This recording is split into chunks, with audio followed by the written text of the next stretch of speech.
your parents packed your bags and moved away. Your father got a job in the Empire State. Oh, how I wish you stood your ground and stayed behind. I've loved and I've lost, but you made me feel alive.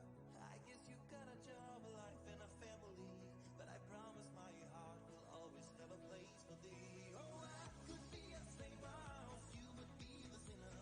My mother used to frown when I'd invite you home for dinner. Oh, my darling, how I miss you to the day. I'd give my everything to see your face again. Oh, I'm so sorry I've been distant in the past. I've written tons of letters and they ended in the trash. Oh, my darling, how I miss you to the day. I'd give my everything to see your face again, my friend.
Hello, testing. Hello, everybody.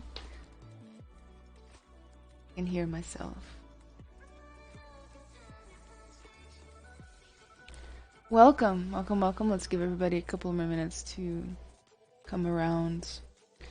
How's everybody doing? Yeah.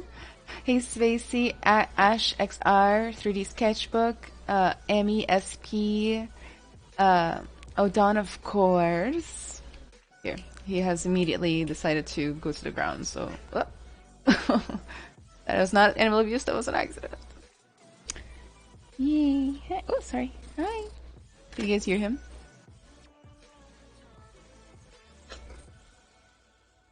You got a split screen situation. His booty's on one camera, the face is on the other. Oh, don't fall. Here, I'll help you.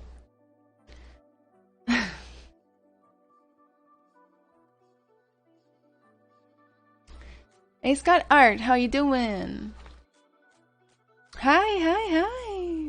So hi, Rusty, but how are you? I'm doing good. Tired too. Oh, I shouldn't say I'm tired because that just make me more tired if I'm gonna be completely honest. That's exact points. I look like I'm from the 38. Hi, high five. Hi. No, that's Thistle Pearl, welcome. Oh, I follow her. I guess the follow sound is not working today because I was doing some experiments with my my notifications. You'll actually see it if somebody new follows. You'll see what I'm talking about. I was able to make my own dragon GIF for my notifications, which is super neat if you ask me. Yeah, it took me like 2 hours to get that done. Christopher Villa, hello. Hello. Alright, let me minimize the page here. Alright, so I'm in general on my Discord. Let's go ahead and speak about Portfolio Day. We're gonna call it Portfolio Day, but it's really Portfolio Review Day. So, how it works, and I want everybody that wants to participate to listen up, and also the rules are right there on the corner. Let's read them together. All right. So the portfolio reviews are for everyone who's here. Okay. If you want to get your portfolio reviewed, just go join my Discord and throw your work on the Whips and Critiques channel. All right. There are a couple of rules though. No nudity. You can't showcase nude work, specifically work that contains like nipples and genitalia, because otherwise, if I pull that up on my Twitch, I risk getting banned. Okay. So if you have that kind of work, you need to censor it out, like draw it out in Photoshop or something like that, or just don't send it. Okay.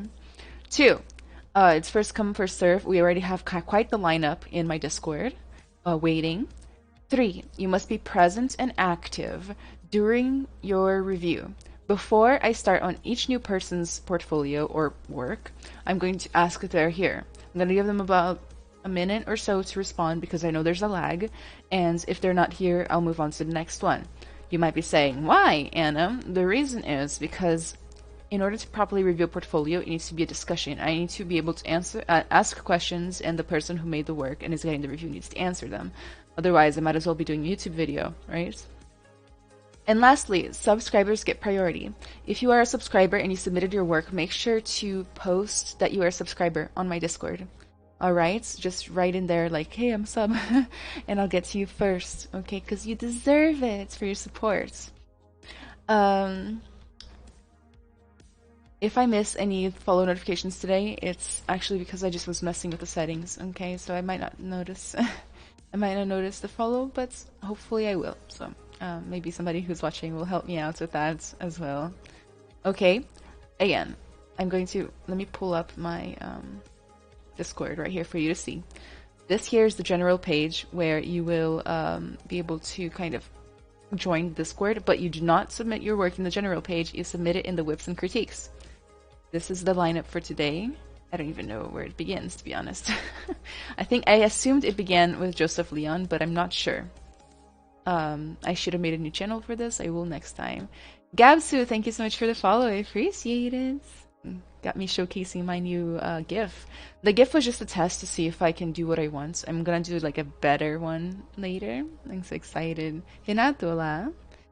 Okay, so post up your work on there.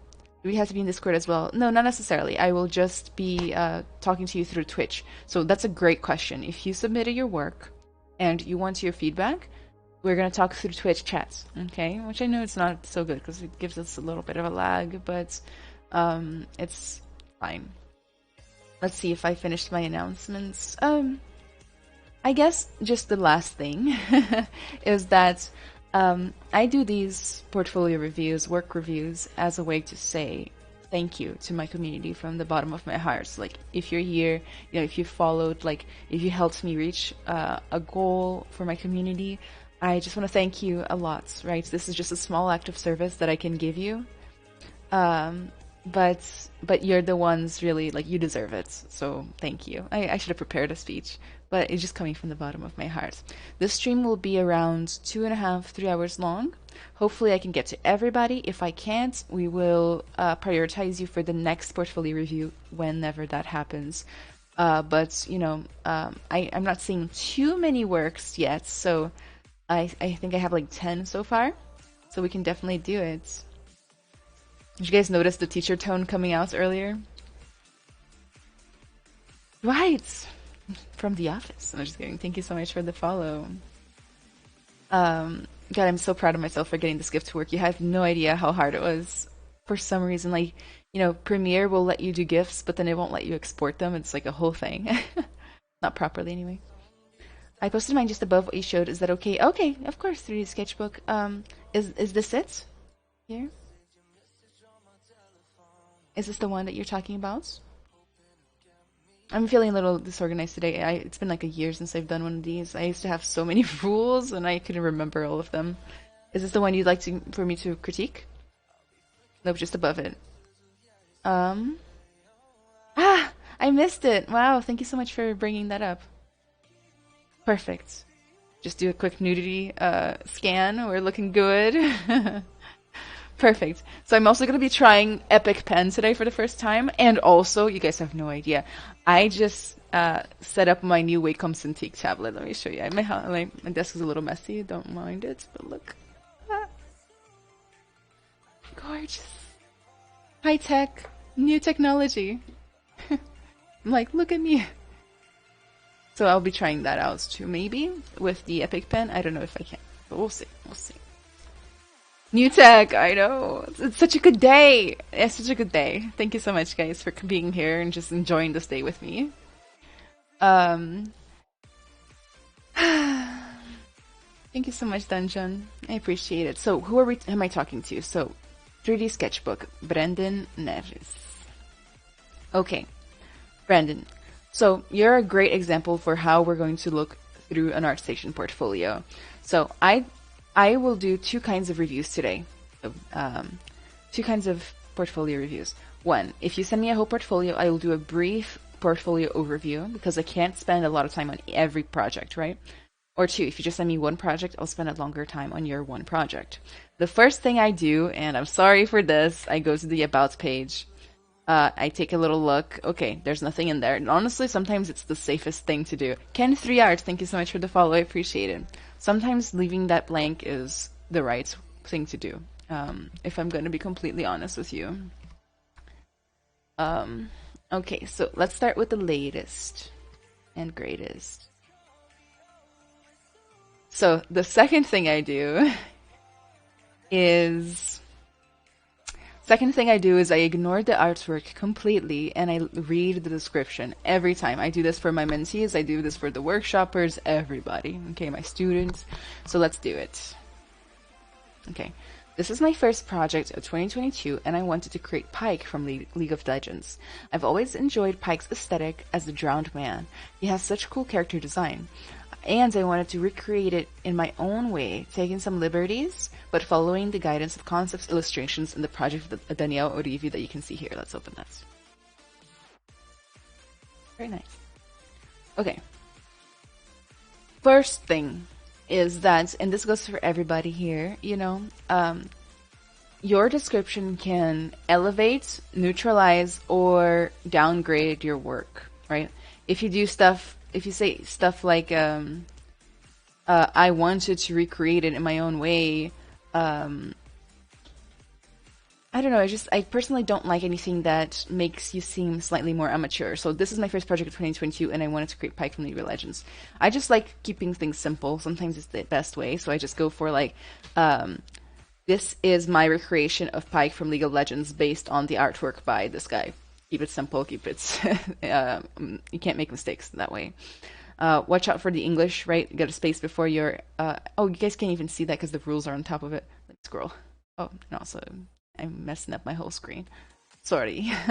Anyway, there's some like weird grammar syntax mistakes as well, so double check that.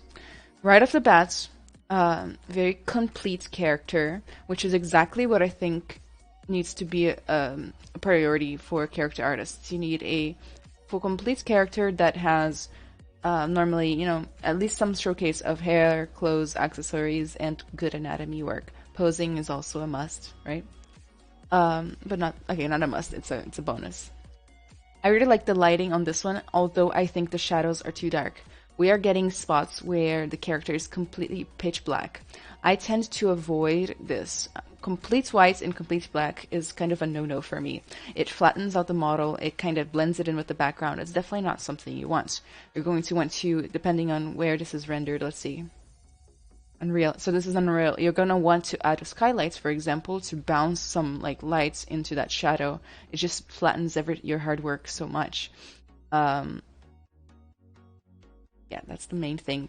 The first one is like even darker, right? So you want to avoid that at all costs. Let me move this portfolio day here, like to this side. That way, you guys can read the descriptions. Sorry, we're just gonna do a little bit of housekeeping.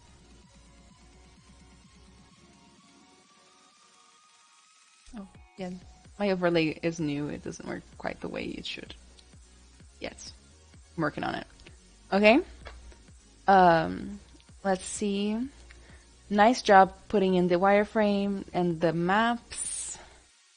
Got 4 maps here. Oh, and then the marmoset guy, and then the Zbrush shots.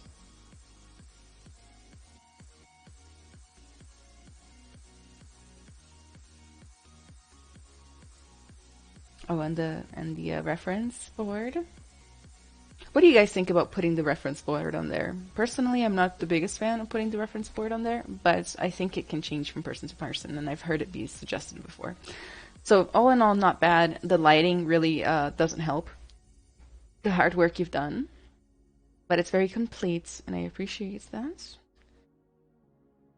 The old classic, The Mimic, a fun miniature sculpt I did for Miniature Mondays, a weekly series I started to combine my love of Dungeons and Dragons and sculpting. Along with turning this into a miniature, I challenged myself to turn it into a game-ready asset and stylize it into Substance Painter. I really enjoyed this. I hope you did as well. I wasn't happy with the first attempt at it, so I went back and edited it to create what I believe is a way better result. So this is the stuff, right? This is the kind of thing. I know it's half cut out, and I'm sorry. You know, don't put this in your portfolio. I wasn't happy with the first attempt. I went back and edited it. Even if somebody wants to hire you and give you the job, this kind of might be like even a subconscious hint for them to like offer you less money because you're like a beginner or something like that. You got the same lighting issues here, kind of hard shadows as well. Barrel looks a little low resolution. The bake looks a little bit noisy.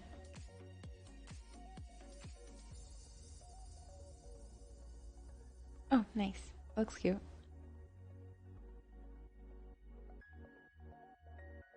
I'd say that the weakness of this one is the texture, but I like the little particle effects and all of the other little details you added in. Definitely the textures and the hard shadowing. A blue miniature I created for a little event I host, Miniature Mondays. Prompt. Okay, watch out for that. Like, gotta write these descriptions a little bit more with more love.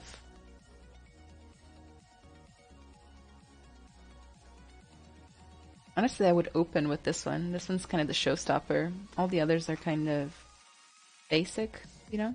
Not bad though. High poly, nice.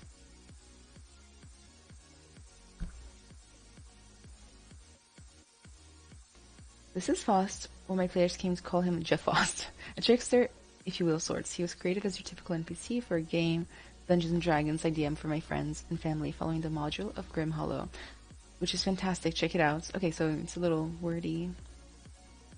I do love this piece. It stood out to me as I was looking at your portfolio. Like my eye went straight to it. Good contrast. I like the pale, not pale, but like very brightly lit effect around the head. Creates a nice distinction. Let's see what Spacey has to say. Oh, sorry, I'm like deleting stuff. Okay, so overall my lighting is not great is what I'm taking so far. So yeah, and the descriptions as well, which I know is not necessarily what you want your portfolio review to be about, but it really, really matters. That lighting you have in the SLAD turntable is what you should aim for with the still renders. Absolutely, it makes it easier to appreciate all the nice work you put into the sculpt. Spacey, you guys should listen to Spacey, right? You need to listen to her because she is a glorious, very successful 3D artist. So yeah, I love this one, and in fact, I would like to see extra renders of it. As far as the sculpting, right? Your sculpting style seems very well fitted for miniatures. It can be a little bit bulky, as in like, you never go granular with the details, which is something I would perhaps suggest you change for your game-ready pieces. Right, because I know when you're making minis, everything's got to be like nice and blocky. You got to have like really nice silhouettes, strong shapes, things that like aren't going to disappear in the print, right? But for game-ready characters, you really want to tone up the detailing. The cape looks really flat. Everything looks a little undetailed. You know, it needs like an extra substance painter pass for more scratches. Like the elbow pad looks good as far as scratches go. Let me make this bigger for you guys. Right. But then this shirt is super bare bones. It doesn't have wrinkles. It seems that this strap is textured on and it's like distorted with the mesh or something. Look, it's all distorted. You might want to be more generous and actually like model that in. Yeah, just pushing more detail, more organicness to the shapes. And things like that. Spacey says you can include a dramatic render for effect, but people looking to hire you also need to see the details. A little secret, no one reads it. I read it. That's an old piece we can remove. Do not do that one. It's a year old now. Oops. Yeah. Sometimes I do recommend that people just remove things from their portfolio because, you know, some things remove value as opposed to add. I like this piece. Same thing. You're just missing that last pass of form and detail.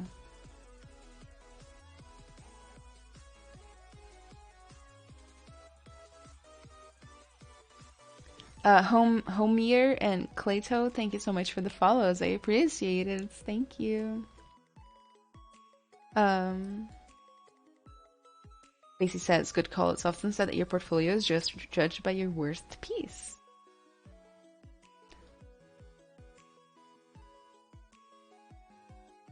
There's too much symmetry in this piece.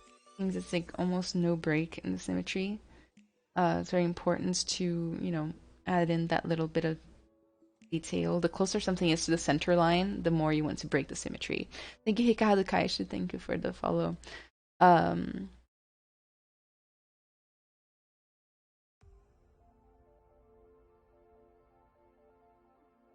The texture of the skin is a little repetitive. It's like the same alpha mask applied over and over again. I like to change it up. I like to add skin flow.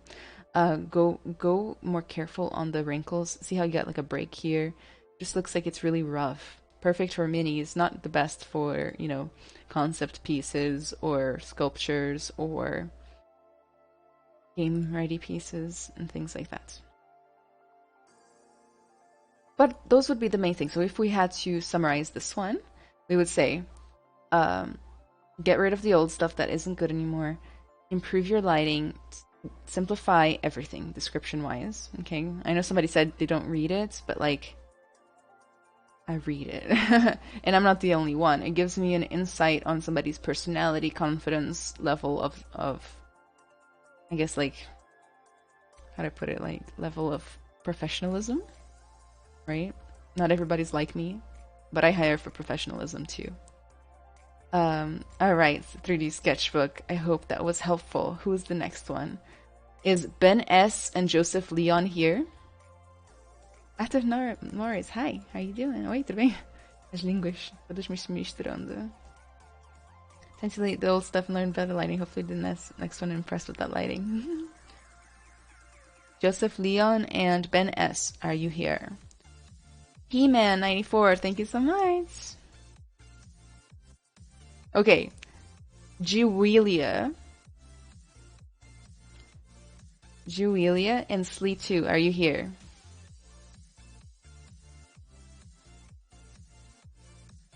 Thank you, Spacey, for helping, FYI. Like, you rock these days. I would keep the first 4 and just like relight them and then add some more detailed paths with the Vault guy, maybe. No, definitely rebake and retexture this one. If I were to give you one to change. I'm here! Okay! Bejewel 3D, also known as Juwelia. Let's go. I hope I'm not ruining everybody's names, but I would probably expect that to be the case sometimes.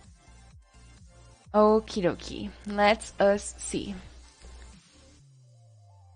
Alright. So we got 4 pieces here. 3D character artist. Let's see the first one. A project I completed for my junior CG class. The character is Saya from the Blood franchise, a normal Japanese schoolgirl with who is a powerful vampire slayer. Zbrush my ex-gen, marvelous designer. In 2022, I had the opportunity to briefly revisit this project to tweak the lighting and colors for better presentation. And get the before and after.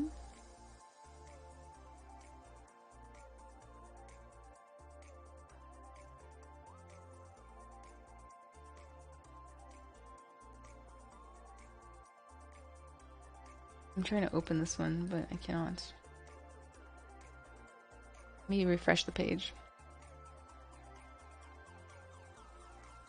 Okay.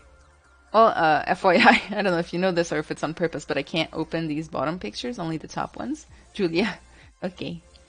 And I can't open the top one too.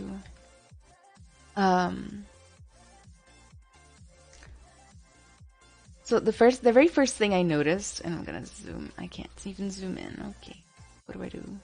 Think fast.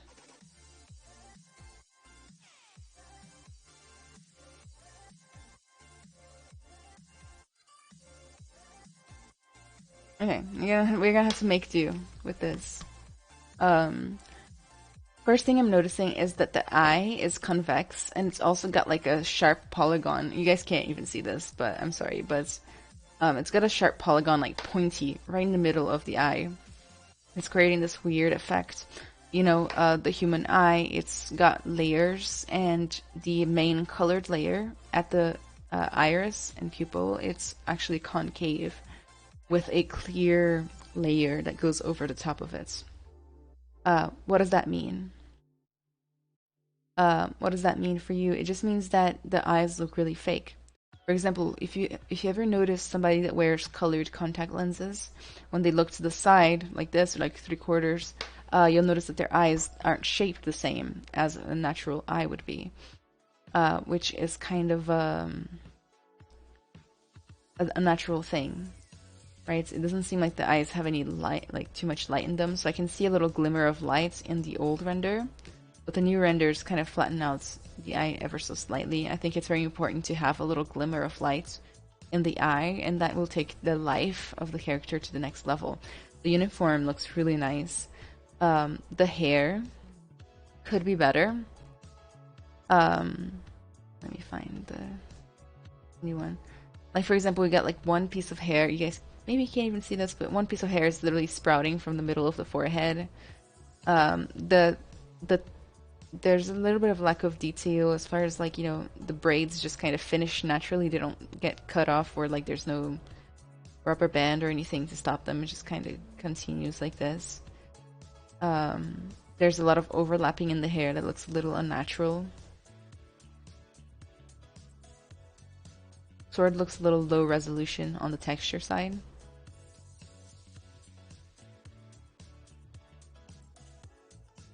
And some of the renders are low resolution just in general. And I would echo what Spacey just said. I would echo what Spacey just said, which is very simple. Don't put your old renders in your portfolio. If you like want to do a comparison like this, like put it all the way at the bottom. Don't make it the main events, right? Like put all the new ones, have them get their attention, and then all the way at the bottom, like be like before and after. You can do that. In my opinion, but of course, why not avoid it, right? It's one of those kinds of things. Does it devalue a little bit? Probably. Let's see the next one. X-Gen hair. Nice. For my second attempt at using Maya X-Gen, I recreated Katara's hair from one of my favorite childhood shows, Avatar: The Last Airbender. The goal of this project was to create realistic hair. Okay, make sure you add a period and stuff. It looks really nice. Looks pretty nice. I mean, like, yeah, you got the same problem as before. The hair is just sprouting off from the middle of the face. Hair's going through the shoulder. Just a little detail that you need to pay attention to. Like, if you're gonna go this far and work this hard to get hair done, you know, might as well. Plus, I would add some flyaways and things like that. Maybe up the samples on your renders, because they're a little grainy right here, for example. Hiko Kawada, P-Man94, thank you so much for the follows. I appreciate it.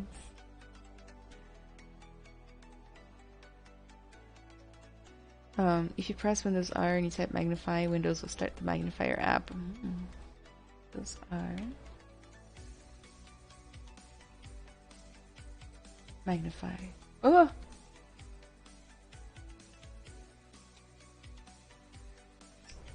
How do I fix this? Okay. That was a mistake.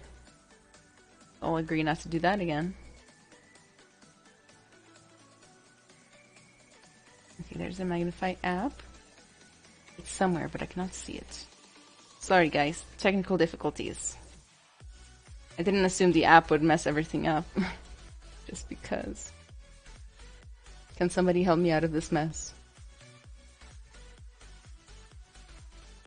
Oh, there it is. Magnifier. I found it. Oh. Whatever. Okay, we're back. Did you mention what program you used to make the hair? I think it was XGen, right? Maya XGen.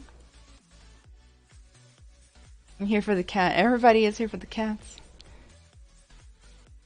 Okay, so that was my main feedback. And also the bun. I would like try to find a more natural way to do a bun, right? Like it just looks very inorganic right now. Then we have man. What is this called? I lost the name. My first full body project in Zbrush. For this piece I was inspired by one of my favorite supernatural creatures, werewolves.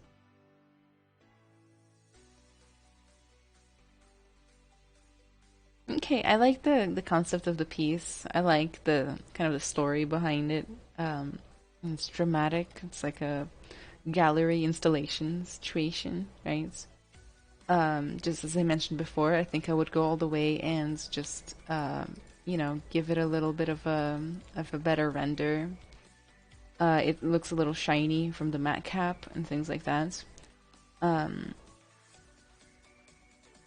Anatomy doesn't look unnatural, it just looks unfinished.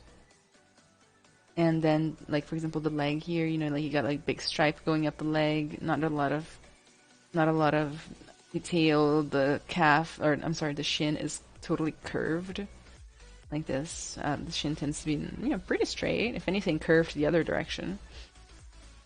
So I think it's headed in the right direction. Would I say it's completely done? I wouldn't say so. It reads more like a sketch.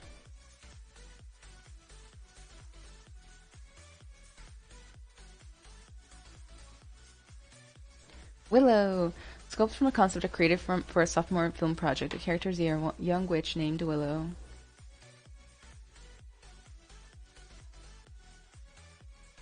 Okay. Well, Willow looks really clean and tidy. It's not a bad model, except when I scroll down and I see the original Willow design, I noticed that it's not really the same character. It's like inspired by, but not really. Like it didn't capture like Willow's essence, right? In yours, the face is so much more thin and elongated. The eyebrow shape is literally the opposite. It's like she's got thin eyebrows at the front and then thicker at the back. The hair is a completely different shape, right? Even like the shoulder, like her shoulder is super stylized and super sloped, and all this stuff. It's like Willow's sister, right? Which isn't supposed to be a burden in any way. None of this stuff is supposed to be, by the way, personal, right? So we're just reviewing. If you're working from concept, you need to learn how to recreate the concept a little bit with more accuracy. Look at Sparkles headbanging over there. Nicola, hello. But she looks really nice. I was just, you know, trying to stay loyal to the shapes you created on the original. Right? Just try to recreate that. It's tough, but it's kind of like one of the main functions of a 3D artist. You know, we don't always create our own concepts. We work from concept art a lot. So, conclusion. FYI, I would probably recommend you also get an art station.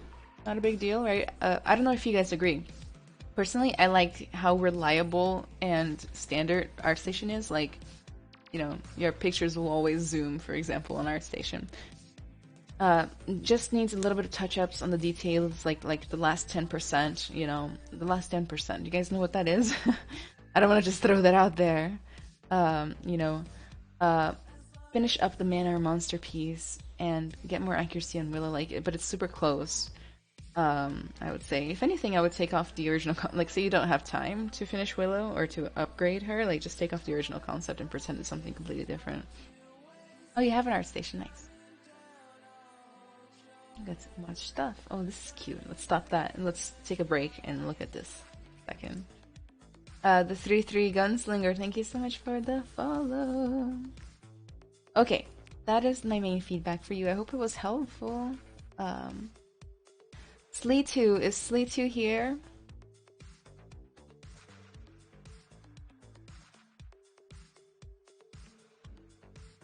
Studio Mark, good night. Is Liana D. Hollander here?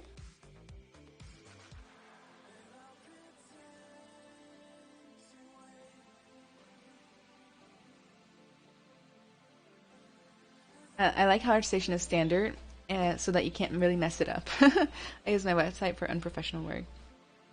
Ah, yes, I am Liana. Let's open up Liana's stuff here. Ooh, I'm already taken by that guy right there. Liana de Hollander, creature sculptor. Very nice. Let's see. I made a cute vegetable creature from the concept of Wildstar.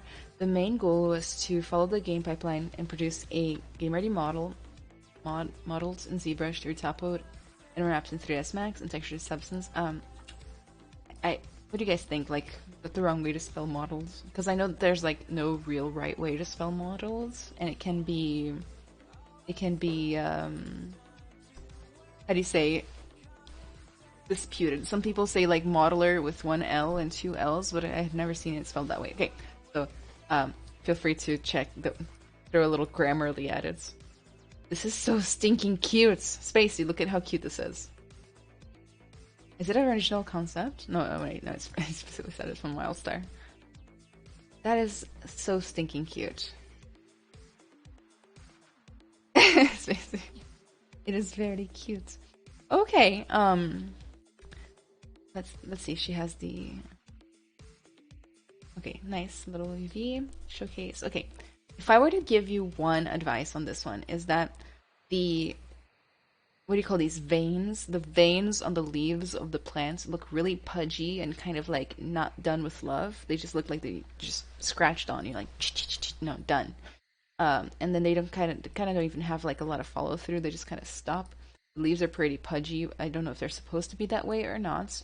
Personally, I like throwing a little bit of subsurface scattering on my leaves, even if they're supposed to be spudgy. Pudgy. Oh my god, the detail of like the change of roughness on the surface. Like, I yell at my students about this like every day. But you do have a little bit of a baking issue with the.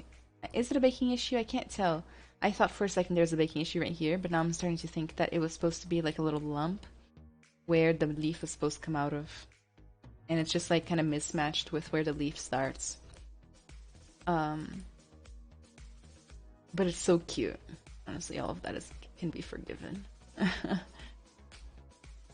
So cute. Very nice choice.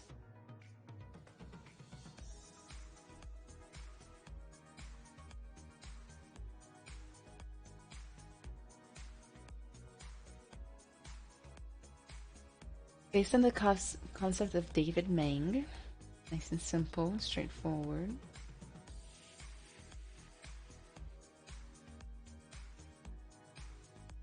Seems to have a little protrusion where the leaves start. It was a baking issue. Okay. Little baking issue. Baking issues. Bane of my existence. Alright.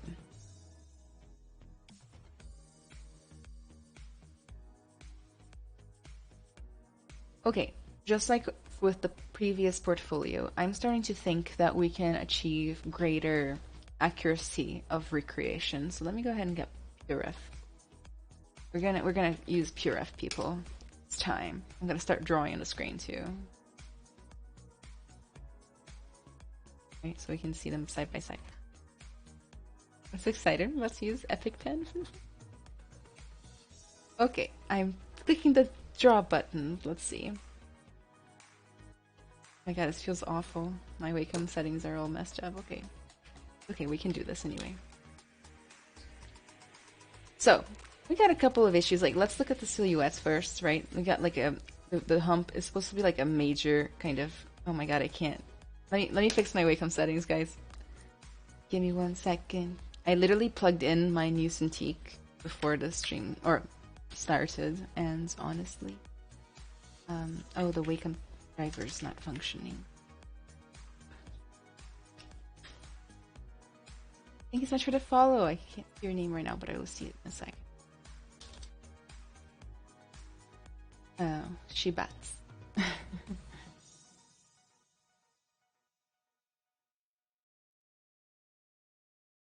Technical difficulty. All right. Okay. I'll just do it with my mouse.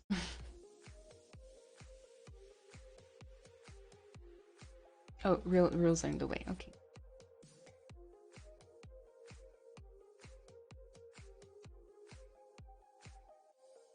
Thank you for letting me know. All right. So, for example, look at how much more dramatic the little hump is, right? It's supposed to come taller, be more to the front, like way up here. Then we get like a nice, clean kind of like trap situation right here that then leads to the arm. Look at the arm. Like, is that a bicep? No, that's a delt right here. Delt that comes like starts all the way down here. I think a little bit monster anatomy. You know how it is. Belt's supposed to come all the way here. You know, chest is a lot shorter, right there. The eyes are supposed to be more on a diagonal. Like this, these eyes are facing too much forward. It's just one of your classic cases of just slight inaccuracy of following the concept. Easy peasy, like happens to everybody. You're gonna want to double check your proportions. We're gonna want to upgrade your observational skills a little bit. All right, clear the screen. Now that I have Epic Pen, I'm gonna be unstoppable. I made a cyberpunk-inspired bust designed after my own creation. For the body, I used the base mesh, but I adjusted the face. Oh, there's the Wacom Center. Great. Adjusted the face to look more like my reference pictures.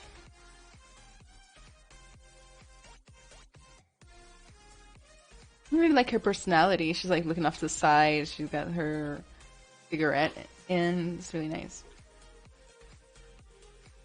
Should I add an about on ArtStation? We didn't go over that part, but you did say sometimes it's good to leave empty. Spacey says, it's not necessary. I have nothing on mine. But make sure it's simple and portrays professionalism. Stick to simple facts about yourself and your experience. You don't want to accidentally sound unconfident. Exactly. At the end of the day, you're avoiding to sound unconfident, right? You want to sound like you are professional. You're an expert. You're the person people want to trust with their 3D art needs, right? Who are you going to trust at the end of the day? Somebody who says, I am a 3D artist and here's my work. Or somebody who goes, I'm a 3D artist, but like I just started and I've been practicing. This is my second take of this model. It took me 6 months and, you know, that kind of stuff, right? Both of those sentences, both of those things are true. But one has different energy than the other, right? Anyway, we get distracted. So I really like this model. I really like whatever matte cap or material you have on here. Watch out for the anatomy. Look at this forearm, right? It's lumpy bumpy. The silhouette is just not looking so hot. And in fact, it looks great on the T-pose or the A-pose. So it must have been an issue when you were posing. It seems you've also lost volume right here, right before the bend of the elbow, and that is super common when you're like using the transpose master or something to bend the elbow. So you want your anatomy to stay maintained even though you're posing, and it doesn't matter how hard work you put in beforehand, right? If you pose it, ruin it in the last 5 seconds of post, like right before you post, like that's what people are gonna see. Runaway OW, thank you so much for the follow. Once I started posing it, the arms looked weird. Yeah. So what you're gonna want to do after you pose, and this goes for everybody, what you do after you pose is you do a fix pass. You add a layer or whatever it is that you want to do, and you just literally fix everything that you broke while posing, right? Spacey says, I think the first pose could also be greatly improved by solving the floaty hand. If you want it to feel grounded onto the object she's holding. Oh yeah, right on the teddy bear, right? Even the thumb like looks like to have grown and become really huge. So watch out for that. But she has a lot of personality. I like this character. I made a small diorama inspired by the film Pan's Labyrinth. I'm really pleased with how it turned out. I'm a huge fan of all Guillermo's work, so it was a pleasure to make this little tribute. Credit to the concept artists and creative geniuses, Guillermo del Toro, Sérgio Sandoval, Carlos Jiménez, and Raul Monge. Let's see. I liked it.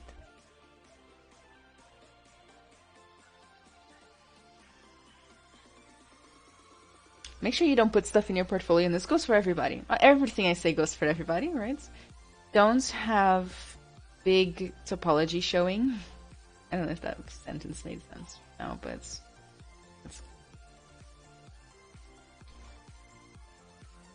and watch me click all the buttons. You guys probably can't see this, but you know, it's just not divided up enough. You guys see it now? Right, you can see all the polygons and things like that. The texture on the book covers looks really low res and repetitive. The pages have stripes from the polygons on them. The matte cap is really bringing it out. It looks really nice. I really like this design. Same issues mentioned before. Basically, a little bit of polish towards the end. The stagger looks great. I really like it. The matte cap choice is perfect too. Julia, I had a posing issue with a piece too. I think that's also a huge help is to make sure that you have subdivisions posing with high poly is so difficult. Yes. That is such a great note. I'm glad you said that. Nova Zoids, thank you so much for the follow. You're right about the divisions, especially the base.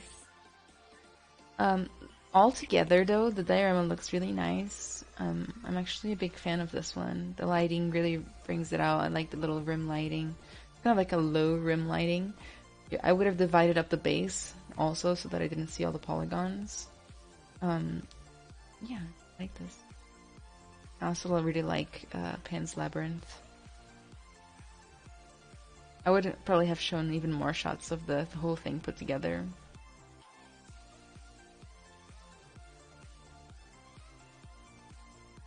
Oh, and there's Dagger.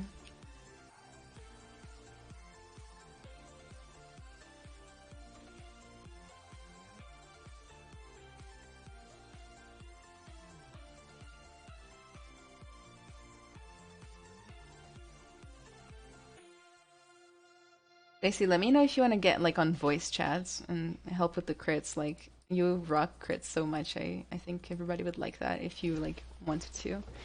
It was easier for you too.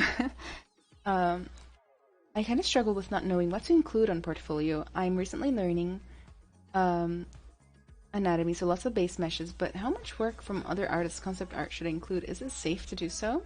Great question. So, okay, so there's multiple schools of thoughts on this. I'd say that get permission from concept artists, unless they're, you know, like big publications, like you're doing something from a movie, you're not going to have to like hit up the movie's director, you know. I say the safe way to do this is to simply ask for permission first and then put it on your portfolio. You can also just link to the concept arts instead of actually having it on your portfolio and things like that. Let me get Stacy set up before I continue on the stagger. Stacy, I'm gonna call you directly so that let's see, I've never done this on stream before. I don't know if it's gonna disconnect me from testing. Can you hear me? Hello? Hi! Let me raise your volume. Can you guys hear Spacey? Let me turn down the music. Hi. This is me testing my voice. Now sing us a song.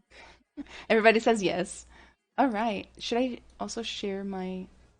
I should share my screen with you so you don't have to see it with a lag.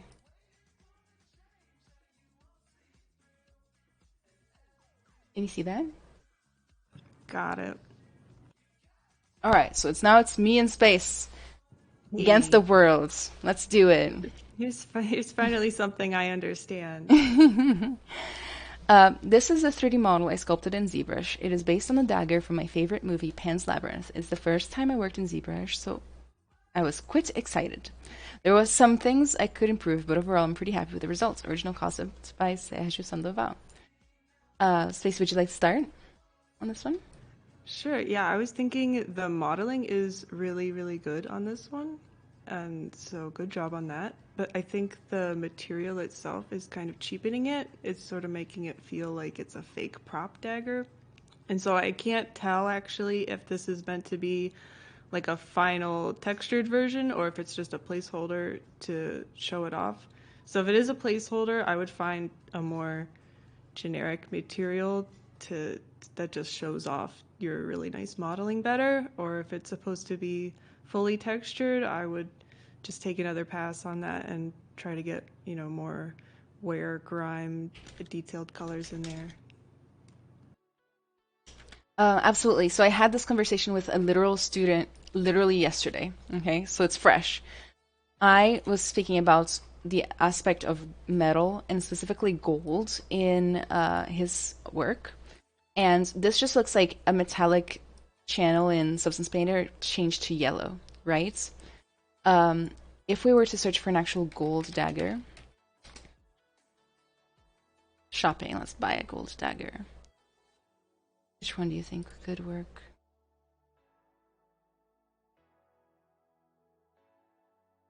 And then the internet decides to not work. You'll notice that, gold, first of all, it's a softer metal. It's going to have a little bit of imperfections, especially if you are using it on something like a dagger.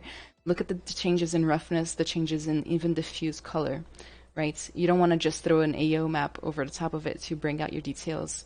You want to think about where it's polished and where it's rough, right? It's going to be polished in the areas where it's being held, areas that are like extruded from the rest of the blade. And you don't just want to do like too shiny. Like gold doesn't shine as brightly as like polished like sterling silver would unless you're polishing it all the time. That's something that I would bring up. Like this looks more like Blizzard, like what's the sci-fi game? Great time to miss my cue for what This StarCraft? What doesn't this look like? It could be like gold from StarCraft. It does feel like more old school textures, but yeah, they said it was just a ZBrush material because they hadn't learned Substance yet. So yeah, it's totally fine to not have a textured version if you don't have one. Just pick like a more toned down color, toned down metal, so that you can appreciate the modeling of it more. Yeah. Next one. Whip of a character model. Concept by Asumi Soa. Use the base mesh for the model. Change the face to match it to Ashley Cannonball Burham. So FYI, people, like whenever I'm reading people's names, I default to Portuguese or English. So that's why I'm next leveling their names out. All right. And this is the concept. Let's throw it up on PureF so we can see both at the same time.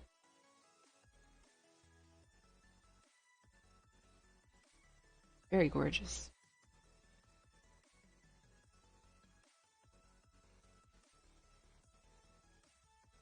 Can you put the concept on the right side so it's not under the rules? Thank you for reminding me. I'm too used to putting it on the left. Scooters, thank you for the follow. Alright, so first thing I would mention is that, and this is something very, very common with my mentees, is that sometimes people suffer from what I like to call same face syndrome. And I'm not sure if you have it, but if we actually look closely, we'll find that the face of the model doesn't look like the face of the concept art. In fact, she doesn't even look like she's of the same ethnicity, which is something to definitely look at, right? Being able to portray different faces, ages, and ethnicities is a huge part of the job, for sure. I really like her little nose from the side, from the 3/4 though, but it doesn't match the concept. And this is probably something I'm going to say all night, which is like, I really think we need to emphasize the accuracy of being able to recreate a concept, because at the end of the day, that's going to be like 90% of your jobs. I don't know if you agree, Space. But let's go Yeah, from there. absolutely. Yeah, would you like They to? say the face wasn't modeled after the concept, they modeled her after a Native American model. So that's interesting, but I might include that in your description just to make sure that Oh, whoever's looking at it doesn't expect you yeah. to be following the concept exactly. I see now that she changed the face. Um. Okay. Well. Perfect. Yeah. The legs feel a little short for me. No, that'd be everything looks really nice. It's such a complex piece with so many different accessories. It's exactly what I would suggest for somebody looking for a character art job, right? You're showcasing that you can do it all. Like the hair, could add more volume to the hair. Um, Personally, I'm not a fan of changing the race on a concept. Um, oh no, not bad for a whip, that's for sure. It's really complex, and I hope you finish this because it looks really good so far.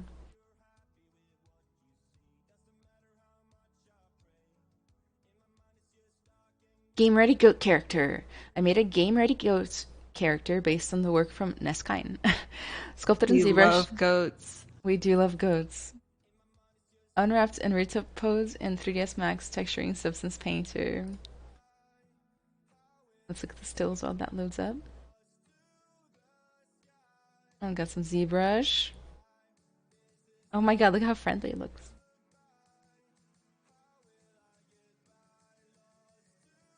Okay. Basically, if you don't mind me starting, I would say that the first thing that I notice, I don't know why, I'm really hyper focused on lighting today, but it is what it is. It's kind of exactly what's on top of your model. The light has blown out the model, giving us like a spaces where it's like basically pure white or right off white and kind of flattens everything out. Personally, I try to avoid that. You have any first impressions, Spacey? Yeah, overall, very cute. Love it. Yes. We have another floaty hand problem, I think, which is important since this posed one is your main event. So if you could just tidy up that pose. And then I also noticed the big thing in the sculpt is that the bag is really missing any folds. So even though it's simple and stylized, you're still going to have some chunky folds in there just to give it an impression of what that material is made out of. Absolutely. Oh, to finish up the lighting, the shadow of the staff falls right on the face, which I personally think is something you'd like to avoid. And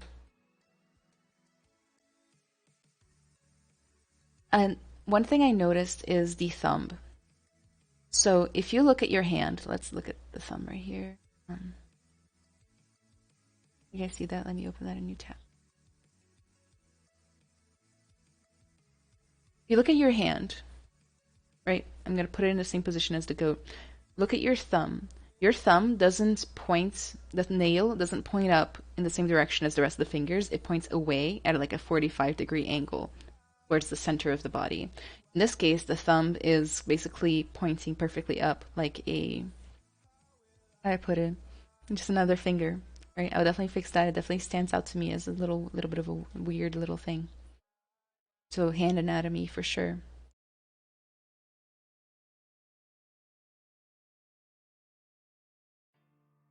I think we need to look at the rest really fast. So, person in bathtub. Oh, nice. You have anything to say about this one, Spacey? I love the vibe. Spooky vibes. It's certainly new. I like the pose, of course. I would put the head laying on something or even more droopy because like right now the head is at a 90-degree perpendicular angle to the floor. But not floating, it's just floating, right? Unless that was the goal. Maybe this thing isn't dead. Maybe it's alive. Let's skip ahead. Oh, a little car. That's out of the way. A little car. I know how hard a car That is is to clean. make. Yeah. The tire material could be a little more tiry, but overall, this bottle is really cute. I love that. Mm-hmm. Nice geo. Literally, It's very hard to nitpick this one, but I will. um, it's just such a little thing that I noticed, but like right here around the rim, we can see faceting of the circular topology, and this is a kind of how do I put it? Like you can save polygons for a game ready asset. Don't save it from a curved silhouette. Does that make sense? Find somewhere else to save it from because we can see the silhouette just got like facets, like straight, pointy, straight, pointy, straight, point, things like that. It doesn't look quite right. There's also something wrong with the UVs right here because like all the little, some of the black lines are a little offbeat with each other. But all in all, good car. I know I don't think at this point in my career I could be paid enough to model a car from scratch. So good job.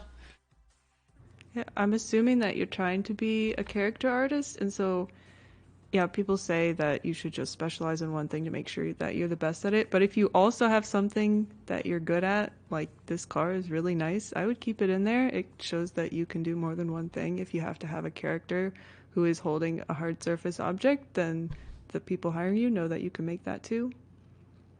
Yeah. I would add that it totally depends on your priorities, right? Not everybody has the same priorities. Like if you want to have like a fun, fulfilling career, I know that some people just say just leave out the stuff you don't want to do because then you'll get hired to do it, right? But if your priority right now is to get more jobs and get more money, then keep it in. But it's wonderful that you can do both, like, and you can draw too. I like these. In fact, I would start open with these. Like these are show-stopping drawings compared to these, really right? good trees. Yeah, I would move these to the bottom myself. Yeah, put those trees at the top. We love them. We love them. We simp for these trees. The little monkeys, little figure sketches. This is very pale. Actually, you guys can see it better on the overlay on my OBS. Like I can barely see the details on these monkeys or the shapes on these monkeys.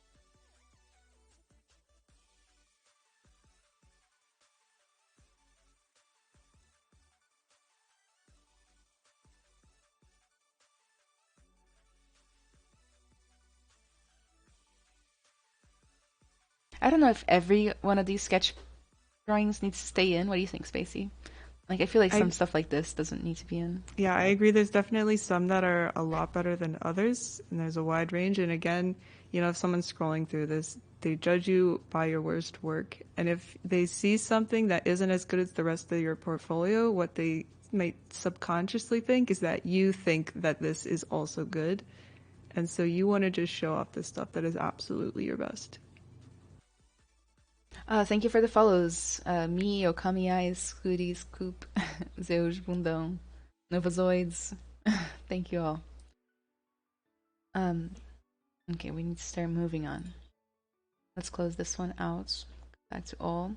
So all in all, good work. Fix up your posing. Be careful with your lighting, and observation should probably take number one precedence. And you've done really well with the observation on the first half and some of the second half. Just watch out for, like, for example, the creature bust and things like that. Good job, though. Let's see who else is waiting.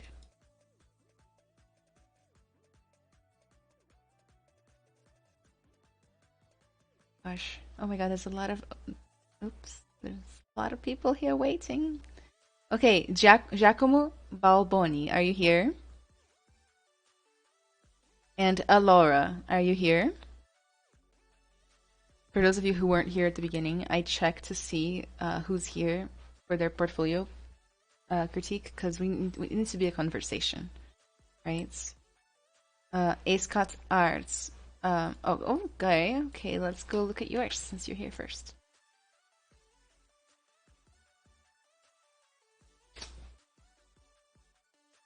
Okay. Let's see. Start at the beginning. Character sculpt of a mysterious but helpful wizard. The body, hair, and clothes were sculpted in Zbrush. Necklace was created in Maya and brought back to Zbrush to detail. Concept art located in the character concepts was created using a combination of photo bashing and illustration. I'm a fan of this description. Mm-hmm. Straightforward. Technical. Straightforward. Nothing emotional. Yeah. Just facts. Just the facts. Okay, how do I get closer to this? Oh my god, I'm just making the title bigger. You have ArtStation?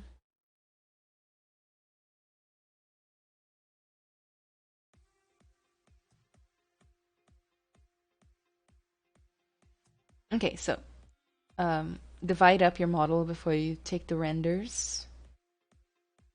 What is this white line down her face? I think it's just a matte cap. This is directly from Zbrush. A little distracting. I thought it was a scar from this angle. Yeah, that's just the material, I think. I really like the subtle painting job on the cheek though. So this is a whip.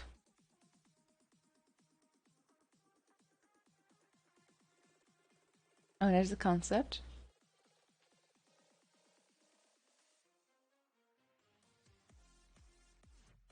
I like the pose. It's very unusual, but in a good way. Unconventional. You got some stretching going on for the posing though. Like it seems like she has some. Oh, never mind. Forget I said that. I thought that was like a button that got stretched, but it's magic. Yeah, I like how you made the fingers feel like they're doing something and not just floating. Mm-hmm. Yeah. It's really hard to critique a whip. The materials overall and the matte cabs, I mean, I guess I would just take another look at them because they are distracting away from the good work that you did on the model. Just the way that her skin seems a bit metallic-y and reflective. It's not quite right. I think you're having the same kind of issues that we mentioned earlier with the posing, right? The posing is kind of being destructive to your anatomy. I can't zoom in any closer, but right here, for example, on the ankle, you kind of got like a bulging situation right there. It almost looks like her ankle is swollen. She got kind of a weird curve to her wrist before the hand over there. The face is really cool. It's got a lot of personality. She kind of looks like she has duck face, though. Really watch the placement of the lips. It can be really hard to get right at first. So be careful with that. But all in all, good whip, right? Everything else I want to point out is just from being a whip.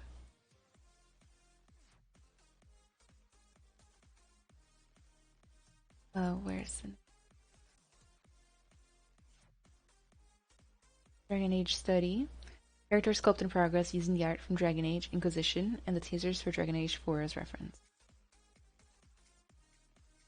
Good description. Mm-hmm. Pose. I think same as before, you want to make sure it's divided because that hair looks quite nice, but it's really faceted. So it's taking away from the good work that you did. Absolutely. One thing that stands out is that the ear is very lumpy and, it just looks kind of unintentional. It can be really hard to control the ear, so I understand.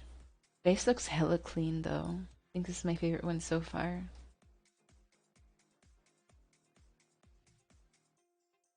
The hair is really carefully placed all around as well. Yeah, just clean that ear. Just use a sculptress for the clothes. Yeah, it doesn't look bad. I don't have anything else to nitpick on this one.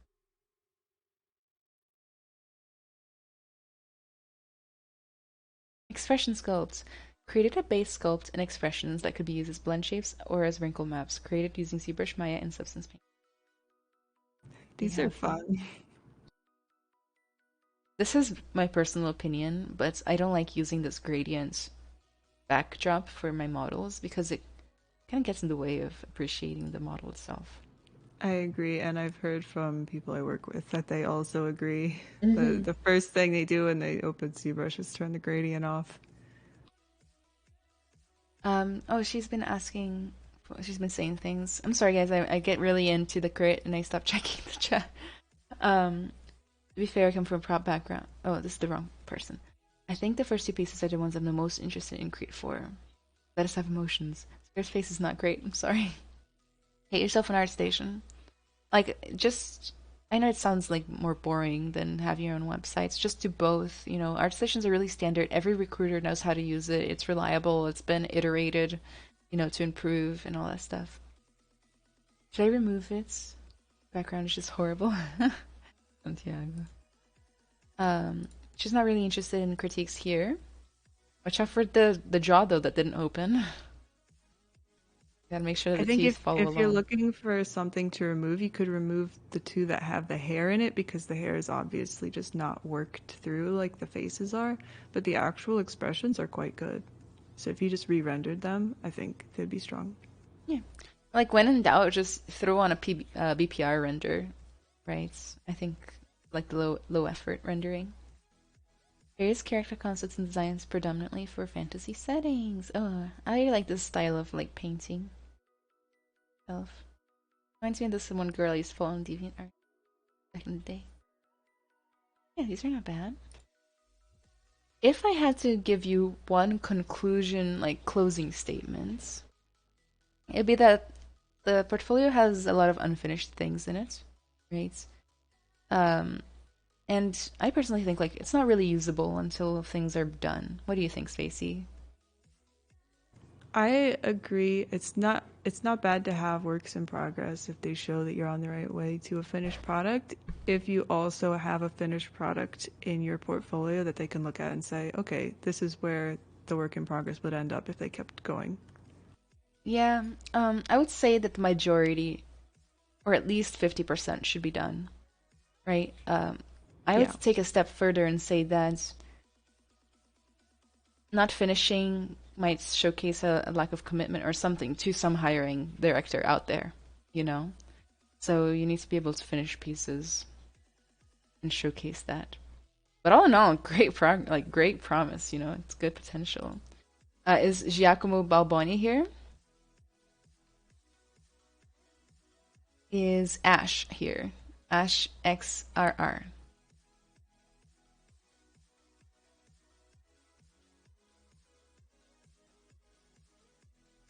We Here. have Ash. Yeah. Open that up.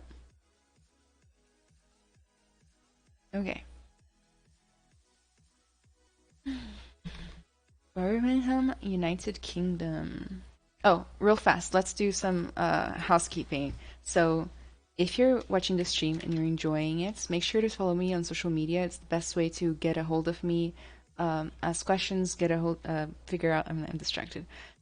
See my latest art tutorials content. Join our Discord if you want to get a portfolio critique today, or if you just want to hang out with hundreds of really fun, really nice and polite 3D artists. You can show off your work, get feedback on it, give people feedback, have tutorials and all this stuff. If you would like one-on-one advice and help from me, feel free to check my Gumroad. I have mentorships in which I can help you out. We can figure out your goals, your strengths and weaknesses, and make a curriculum made for you. It's very customized. I also do a 3D sculpting class every Wednesday. If you'd like to participate in that, you can also reach me through the Gumroad. Stacey, would you like to share your stuff? The only stuff I have is all Spacey 3D, so I'm on Twitch, Spacey 3D. I stream sometimes, but I've been sick. And I'm on ArtStation, Spacey 3D. There I go again. Nice and simple. Let me get your link. Shout outs. Post. When you write your Spacey 3D, okay, you don't have extra E's anymore.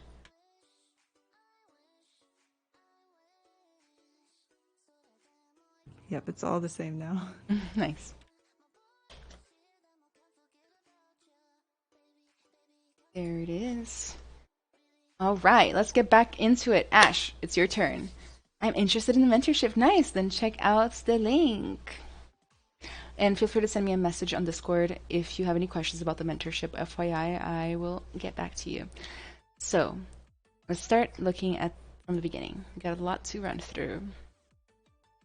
My girlfriend's stylized whip.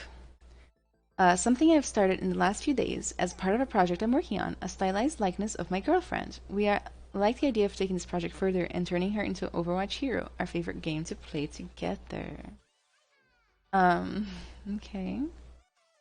Paint skin, lips, paint flower pattern. So this is what you're missing. Nice. It's kind of a thing I've never seen before in whipped posts. Have you seen this, Spacey, when like the person I've never specifically seen points that, out but kind of works for me. it works. Like this is works, right? Because then the person's like, oh my god, got Lego man hands, and then you realize, oh, he just hasn't sculpted it yet, you know? Isn't that works? I like this. I'm gonna use this in the future. And there's the girlfriends.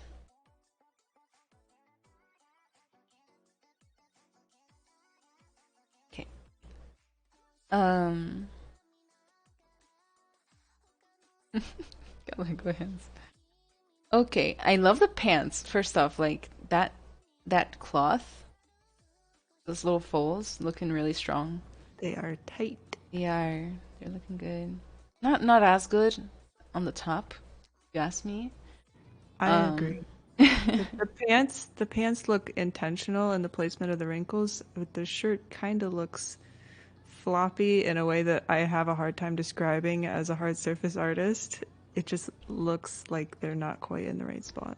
If I had to say, I would say that you want to make your folds be in areas that have a lot of movement. So these folds, for example, are like way too high on the arm, and it has no gravity, right? None of these folds have any gravity. Normally, a shirt would be a little bit baggy towards the bottom here because it looks like it's like shrink wrapped right underneath the breast area. As far as the face, it does look like an avatar I would see like in a metaverse, or something like that, which is not a bad thing. But I would say that at first glance, I'm not totally convinced it looks like your girlfriend's. What do you think, Spacey? I may be skipping ahead, but I had already looked at the next piece, and you had already mentioned same face syndrome today. Not sure if that's what's going on. Oh my god, yeah. Yeah. Yep. It looks like the same model, actually. Is it the same face? So yeah, same face syndrome strikes again. Super common, it happens to everyone, okay? At least once.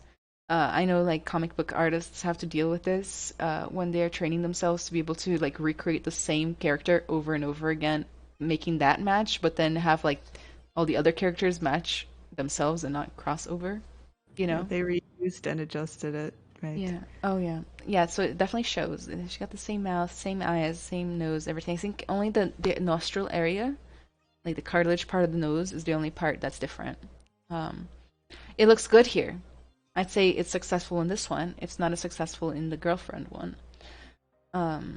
You might want to like really challenge yourself and just like throw like a hardcore smooth over the whole face and start again for the girlfriend one. This time following only her face. So let's read this. Hero Japan Samurai Girl continued. This has been in the works for a while, a continuation of the Samurai Collaborative project. The concept was Nico Fari. As soon as we saw it, we were amazed at the beautiful style. It's not clear to me what the goal of this project is. Like, is this going to be a 3D print? Is it going to be game ready, animation ready? Is it just concept?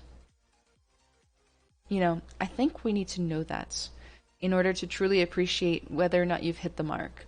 Miguel Phi 7, Rai Visuals, iFusion, Muhammad 6633.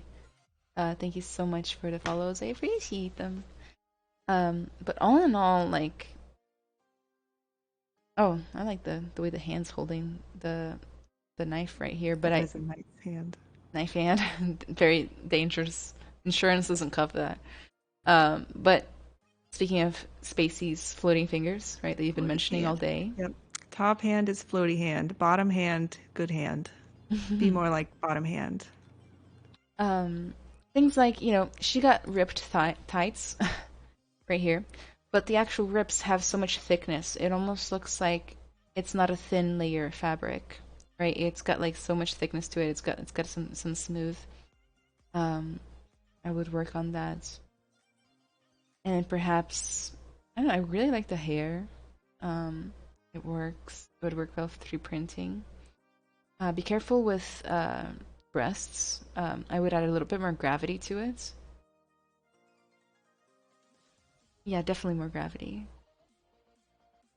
And then you're gonna want to up your lighting, you know, a little extra blue rim lighting. I know you threw a little bit on there, but it's not dramatic enough.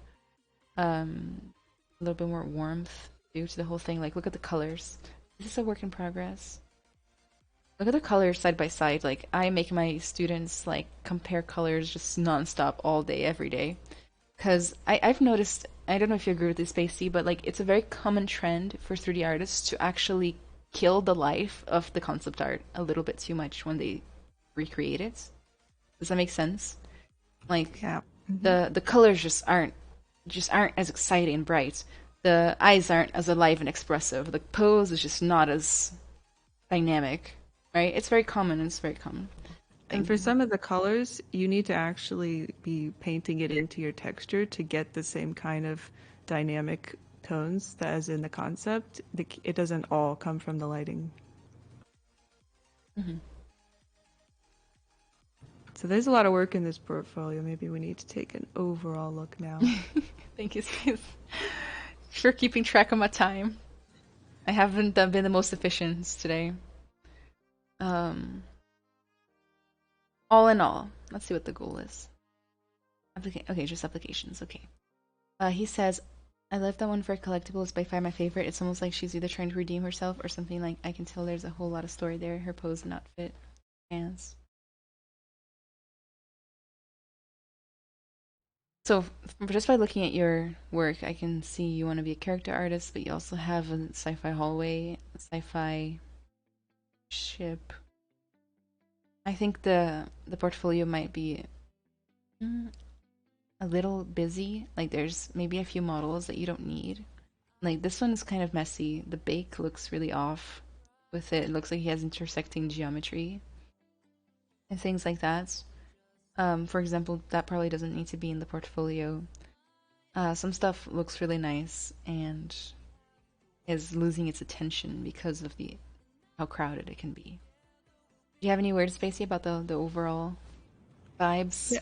I think there's some that feel like the studies or work in progresses could be consolidated if you still believe that they're good. They could just maybe be under one work in progress post so that the ones that you consider to be your best work can shine more. Agreed.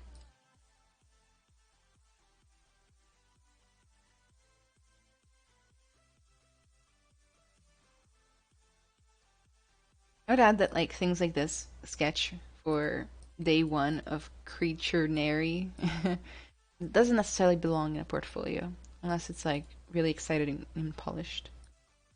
I get questions about this all the time, Stacey. Like, why don't you update your art station? You were making like 40 million speed sculpts every weekend, right? And I'm like, those aren't portfolio sculpts. Mm-hmm. That's not portfolio work, right? Portfolio work is polished. The last 10% of portfolio work is like super mandatory and super important. That little bit of lighting, that little bit of attention that you take on your render, little details you add to the piece, right? The better posing, all of that is super important. You can't just skip over it. I mean, you can, but you shouldn't. Do we have Victor E or Amy? And I get your name wrong all the time. Are you guys in chat? Can you look at the Conquer piece? So while we're waiting, we might as well look at the Conquer. Oh, there. Conquer Discord. Soda Boots. Let me know your name so I can figure out which one you are. Victor, okay.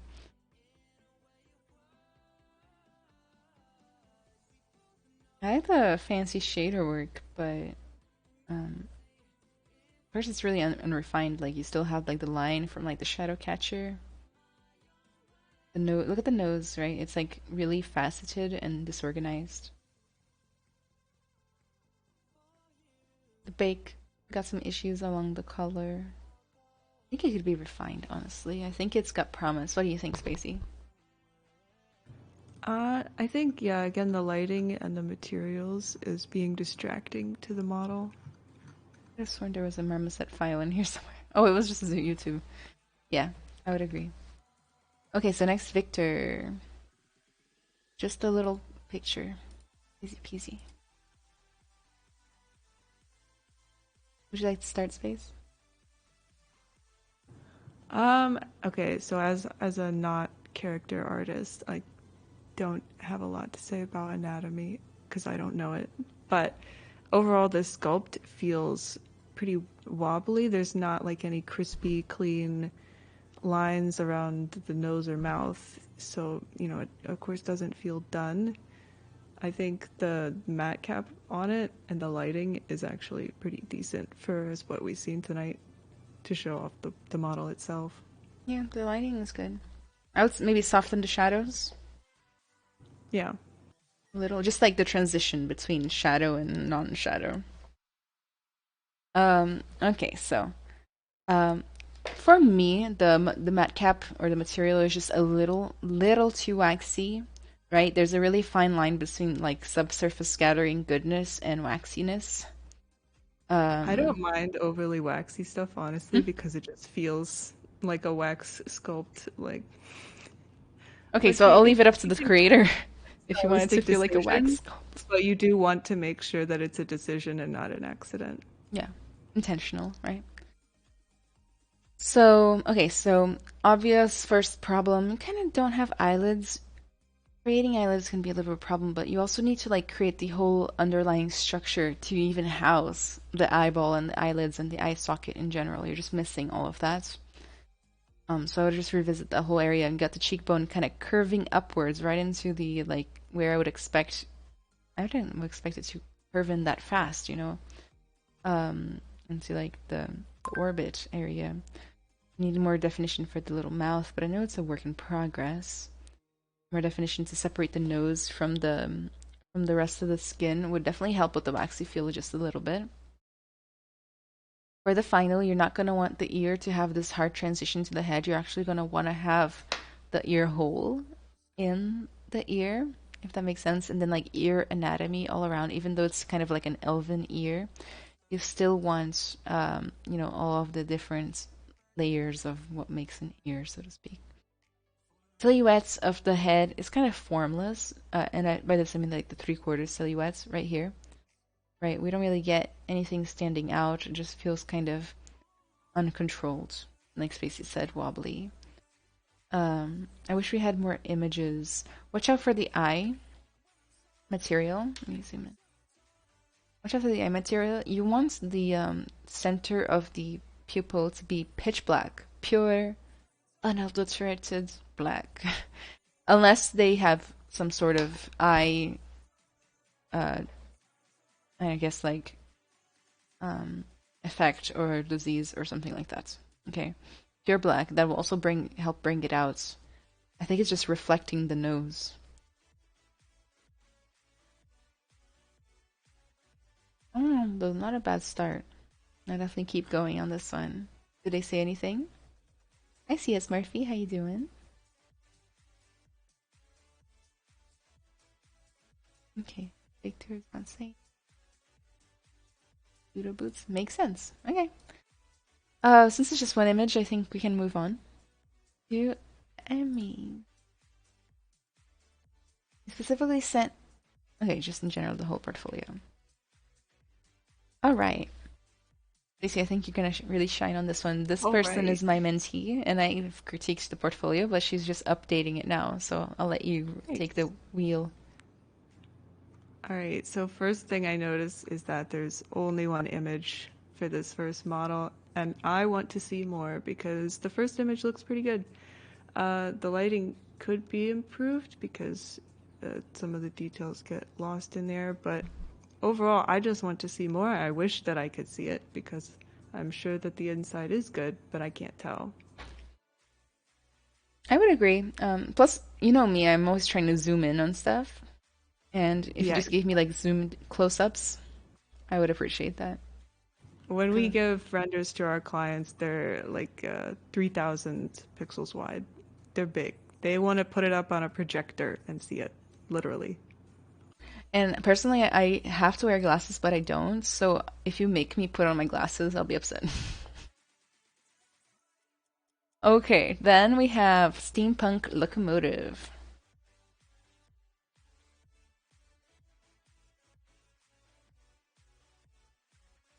The lighting on this one, again, is a bit harsh. The model looks really clean.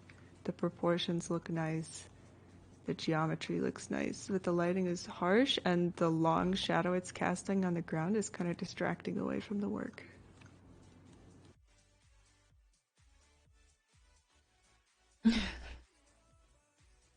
Let's see.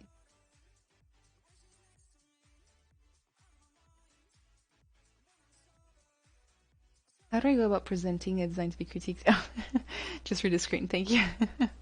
Yeah, just read the screen.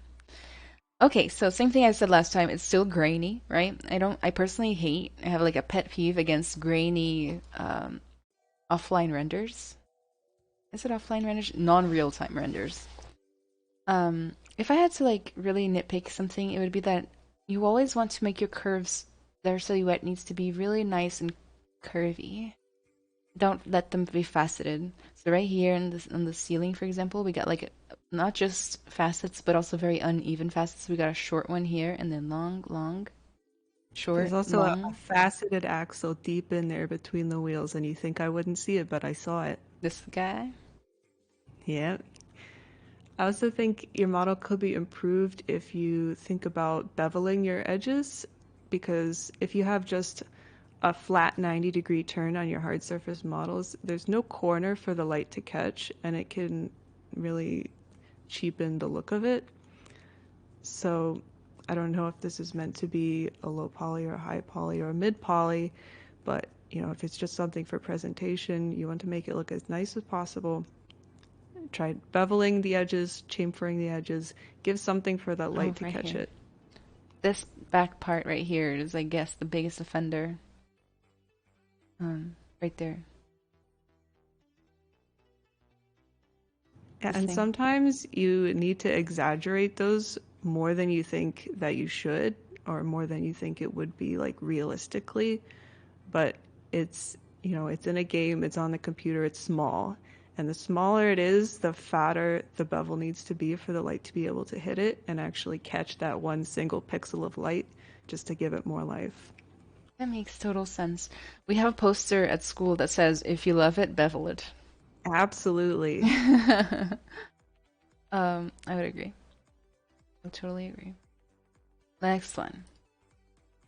Car scene. Model and scene was provided a texture and lighting using Maya, Substance Painter, Mudbox, and Nuke, rendered in Arnold's. She already knows the drill. Short and sweet. I mean, right off the bat, I was surprised by the mouth, because it's called car scene. So what I would do is I would perhaps change the description to describe the fact that this is like multiple animation projects or something like that, like lighting, rendering, whatever. Ash just like, if you love it, bevel it. But I like the animation on this. It feels heavy, right? It feels like it's got weight, which is always what I look for in animation, personally. I think the material breakups in the car scene is pretty good, and the lighting feels nice.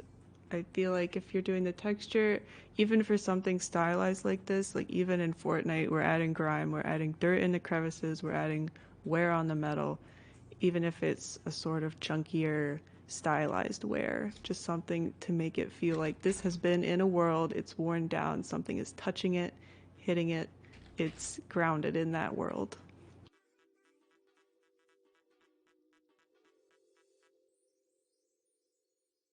And then the little mouth. It's got drama. I don't know about what mouths look like. I'll leave that to you. If I like, I've gone over this piece before.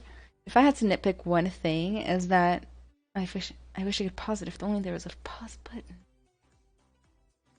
If I had to nitpick one thing, it would be one, adding some subsurface scattering to the tongue because everything else has it, and to get some stretching in the texture right in the middle of the tongue.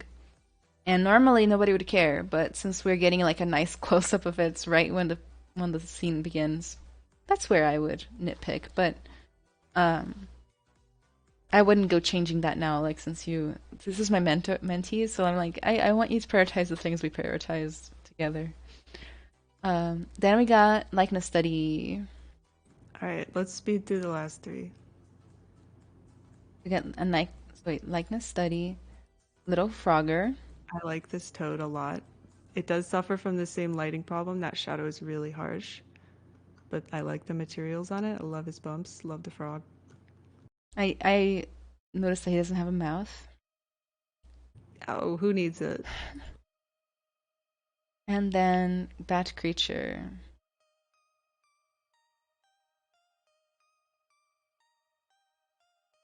Bat Creature feels a little unpolished, both in the lighting, in the rendering, and just lacking that sharpness in the sculpt. The whole sculpt just feels sort of blobby, as you know, not done. One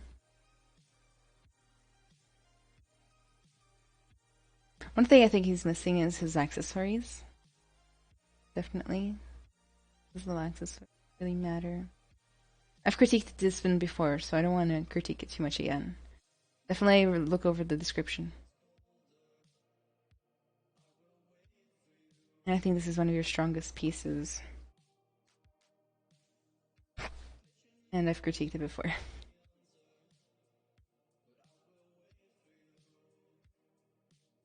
And it's a likeness study, but I wish I had this jawline. Dang, that's a good jawline. Okay, let's check who else is here. Tamiris, are you here? And 3D Sketch. Oh, wait, never mind. Rafael. Tamiris and Rafael, are you guys here? By the way, I've been noticing chat, and I really appreciate you guys' support for one another. Just me and Spacey are breaking these down, and you guys are like, "Yo, rule!" And I appreciate that positivity. Tamiris, you're here, so let's open up yours.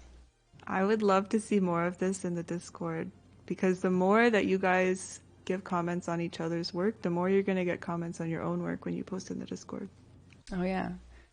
Literally, I have an entire chapter in my book, Spacey, about that. Like, well, actually, it's like the big picture. It's like being a giver versus being a taker in networking situations.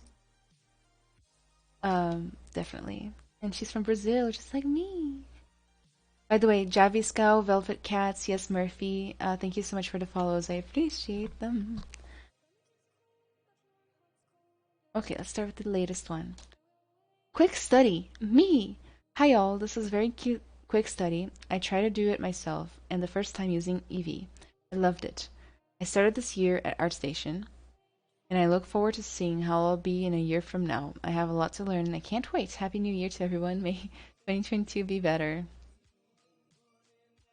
Okay, so it's very endearing, right? First of all, like very endearing, polite, and nice. I would say that all the past comments kind of still stand, like, depending on your priorities, you're going to want to reword these things. So just be a little bit more straightforward and less bringing attention to... Oh my goodness, Javis Scout is raiding with Party of 24. Right on time. Welcome, Raiders. Javi, now I'm realizing that your name is probably Javi. I'm so bad at this. But thank you so much. Welcome. But like, Spacey, I feel bad, like, because it's such a sweet little description, and I feel bad saying, like, be serious. It's like telling somebody to, like, cut off their hair and, like, wear a suit, you know? It's kind of like, you have to remember what the purpose of this is. The purpose of this is, right? You know, it is to get hired, to be professional, to have a big boy, big girl job, right? And so, like, it's one of the reasons I recreated my own personal website, for me to put up all this stuff that people hiring me don't need to see, and I can say whatever I want about it and put it in that section of the internet, and then leave my ArtStation alone just for professional work. I would go even further to say, like, Instagram, Twitter, TikTok. You know, like throw the stuff up there. I'm sure you already do. But throw it up there with your cute captions, right? Does that make Yeah, it sense? can go literally anywhere else, and you can say exactly this, and it will be lovely. It will be. And odds are the same people who are hiring you might come across your Instagram and be like, oh, how lovely, you know, and they won't mind because it's the right place, right time. You know, like you don't want to show up to a networking event with the CEO of your company wearing flip flops, kind of thing, right? Even if they're very cute Hello Kitty flip flops. Diego Sanchez, thank you so much for the follow. I appreciate it. As far as the piece, now that we've broken down the description enough. So there's a little bit of lack of refinement. For example, like right here in where the neck literally goes through the hoodie, right? I would much have rather seen the neck continue on to the shoulders and the hoodie and like be on top of that, layered as it should. Um, be careful with the lack of eyelids. I know that that can be technically a stylistic choice. I just don't think it feels intentional. I would at least add a little crease right here and like a nice like sharp pinch to the bottom eyelid just to like make it tight, you know, because it's a little pudgy. Does that make sense? Pudgy. um, and the last thing I would add is that the eye material looks really realistic, whereas everything else looks that plasticky texture, which can be a style. But the two together kind of clash for me a little bit. It makes me feel like it was just kind of thrown together, you know? What do you think, Space, about this piece?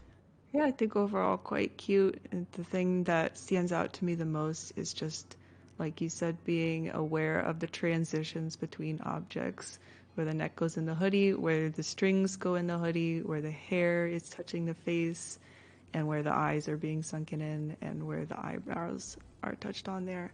You know, you just want to make sure it feels cohesive, like it was all part of the same object in real life. Even for stylized things, like if working on Fortnite, even for just the smallest, simplest random shapes that are sitting on top of each other, you want one sunken in there, or you want something that feels like a connecting piece. She says, I think I'm a little limited. For example, I use basic shapes, basic brushes. I wouldn't know how to make a very complicated accessory or finish on a high. I think there's always a lack of details. What could I do to improve this, like the hair? I'm gonna be honest, like, I basically only use basic brushes and I tools. use 5 brushes and almost no other techniques.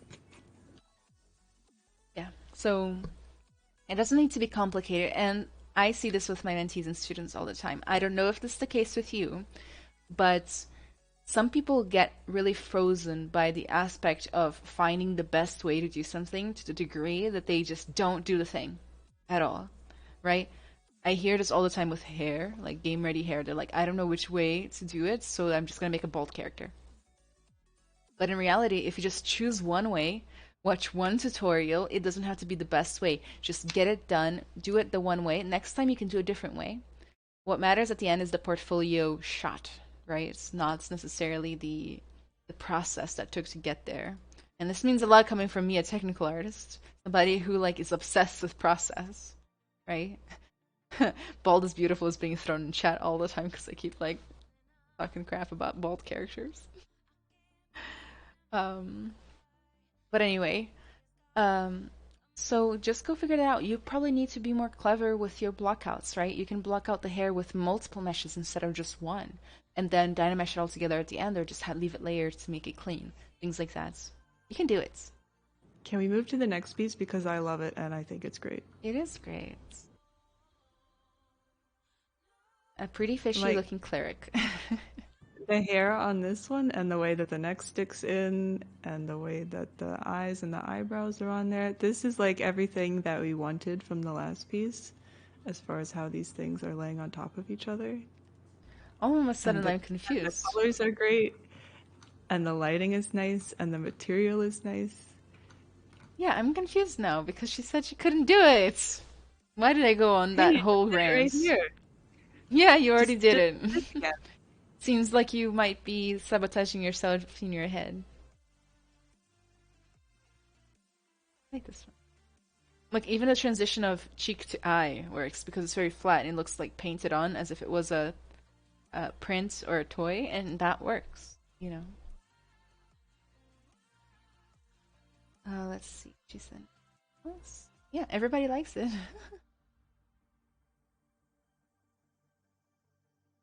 Really, it's fine. Yeah, I wouldn't change anything about it. I love it. we just skip ahead. Then we get Pikachu.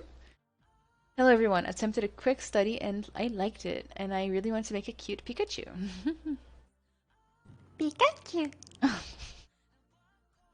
Pika-pee. Trying to do my childhood. Like I used to have like a Pokemon club in my house. I have literally like 14 Pikachu figurines on my desk and a 3-foot Pikachu plushie. You got me beats. With all that Pikachu knowledge, I still don't know a lot about how to critique anatomy, but this model is lacking. I don't know how to describe it. Structure, like in the butt, it looks a bit wobbly, and you're not really quite sure how those feet are stuck on there. I mean, Pikachu is short and stubby, but he still sort of has thighs above his feet, and that they're just like thick oblong shapes. But we're missing that here. Yeah, I think so. Blend in where the eyes meets the body and things like that. The ears meet the head, because it just looks like a sphere that you stretched out, right? We just on one axis stretch out a sphere and then just throw in it in. I would have added a more shiny material to the eye, just because it needs to catch the lights, and it's looking, the poly paint or whatever texture you use for this looks pixelated, especially on the eye. I don't know if you guys can see that, but you want to avoid that. The eyes are literally the windows to the soul of your character. You can get everything perfect, mess up the eye, and it will be unsuccessful. That's my opinion, and it's the fact. For the lighting, like I can tell you try to rim light, but it looks like it's just affecting like a small sphere here, and it's kind of too shiny right on the booty. Kind of brings my attention there a lot. I don't think that was necessary. Yeah, but all in all, it's not bad. It's clean. Okay, the next one again is also really good. That cloth looks like cloth, which is a compliment. And the eyes are great. They sit in the head really well, and they have a lovely material on them, so they don't feel like the same kind of lifelessness. They feel really nice. Yeah.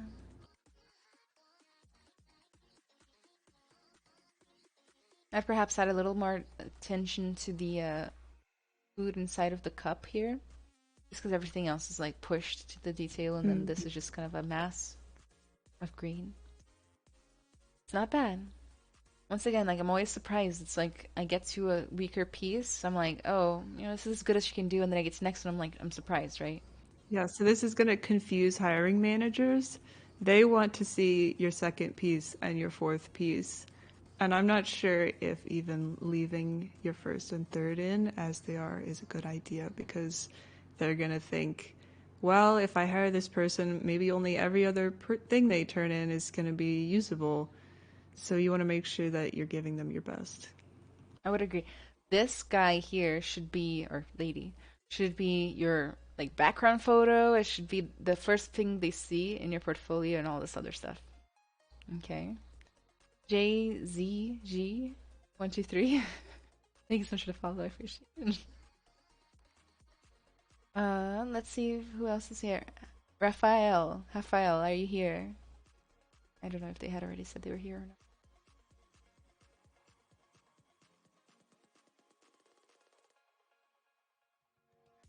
Let me check if subscribers have been posting stuff.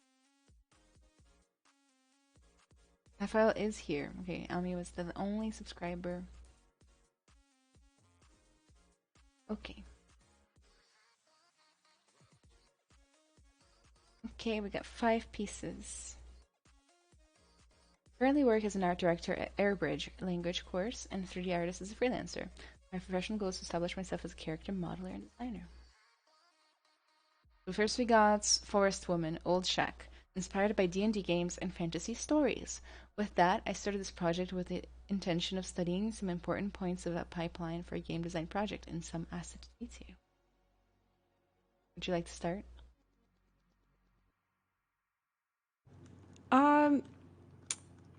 Overall, I like the intention of this scene, but we're seeing a lot of this material and lighting that is simply distracting.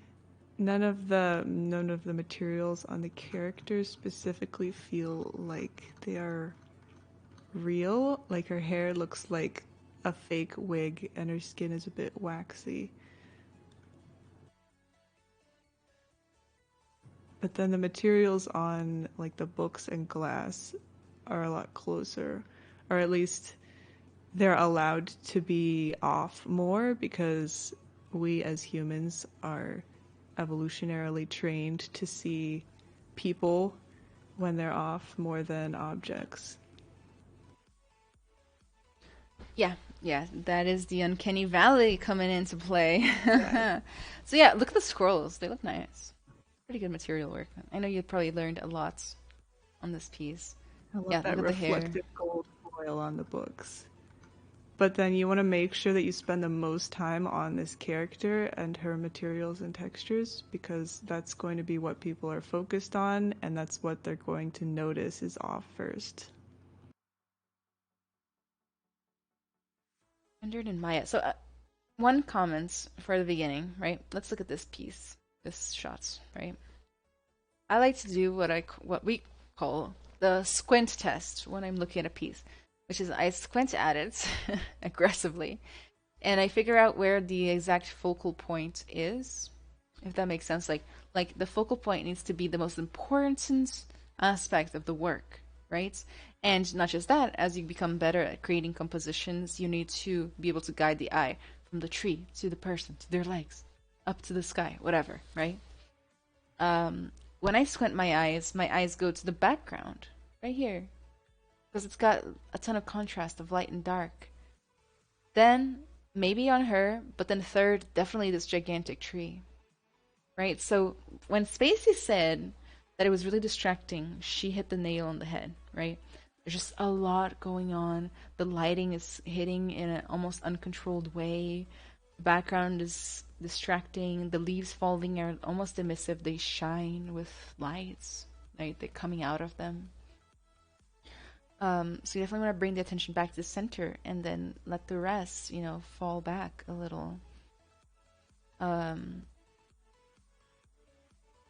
But yeah, I can tell you probably learned so much from this piece. Yeah, in my opinion, the ideal lighting scenario for this would be if there's sort of a soft spotlight on this character in the center and everything around her is more in the shadow. Yeah, and I would use candles around her to help pull in the lights. I think it also could have been more successful if you tried to do a smaller diorama and not included this wide space because it can be hard to try to fill it in a way that feels realistic. I noticed that the leaves are a little stretched. They look like they've just been stretched on accident on one axis. They're all the same size. But the books, the books look great. You're right, Stacey. Like, now that I'm noticing I want to note that the very top render, the lighting in that is what we like to see because it highlights this character and doesn't distract from her. Watch out for the hair, right? I noticed some weird shaping of the hair right here. Honestly, you could probably hide this with a gigantic hairpin. It's true. Right here in the diagonal shape. Yeah, there's not enough flyaways. It's all very extremely shiny, right? Look at the next one. Oh, we're gonna skip this one. Yeah, I don't know the rules exactly, but I think it's safe to not show it. Oh, we're not gonna risk it. That's for sure. Since I can look at it, I'll just say that I think it's quite nice. But again, I would look at the metal material that you're using on those wings because it looks too shiny and too yellow for a proper gold. So curious about it. I did not expect that to have wings. Alright, then we got a Nintendo Switch cartridge. Oh, and the whole thing too. Nice. I actually had some students in my freshman modeling class in my do the Nintendo Switch. I've seen all these corners. They see you're the hard surface pro. You want to take a stab at it? I have modeled a Game Boy before, but as I do own a Switch, and so I can tell you it does look proportionally accurate. Nice job on that. The materials I feel like are a bit flat. And I'm not sure without looking at mine right away if that's accurate or not, but you would want to exaggerate it even if that's realistic, because it would just make it feel a little less flat and have more highlights around these edges. Yeah, it's super flat. If I were to say one thing is that the bakes on the edges and kind of like just got stretching in the UV or something. Just it does drive me a little crazy. I think it's because I'm so used to seeing it all the time and yelling about it. But you look right here. We can see the facets. We got something wrong with maybe like the ambient occlusion, right? It's all zigzaggy. In here, look, you gotta grab those faces inside there and just like smooth normal on it. At the end, they had to improvise in Photoshop. Absolutely improvise in Photoshop. If it doesn't look the best in your render, fix it in post. I do it all the time. It is real. I remember Spacey whenever I was doing those little dragons from my Zbrush beta like some years ago, and I was like, Spacey, what do you think? And she's like, Photoshop it. Yes. Can't get those shadows to lay just right. Photoshop. If you can't get the lighting in your scene to work out just the way you want it to, put it in Photoshop, adjust the curves, adjust the levels, you can work it out. Yeah. Just like I mentioned earlier, if you can save polygons and make something game ready, don't do it on the curved edges. Curved Don't edges do need it on the high poly, because that doesn't to me look like it was because of the bake. It looks like it was always like that. Yeah. It kind of to me looks like both. Like I think the UVs here might be not continuous. Does that make sense? So like this is an island, this is an island, this is an island. And one is darker than the other. And then you got like the little edges, right? Like where the bakes kind of like intersecting. So you need to work on your baking game. And even if that was still a bake error at the end, Photoshop it out.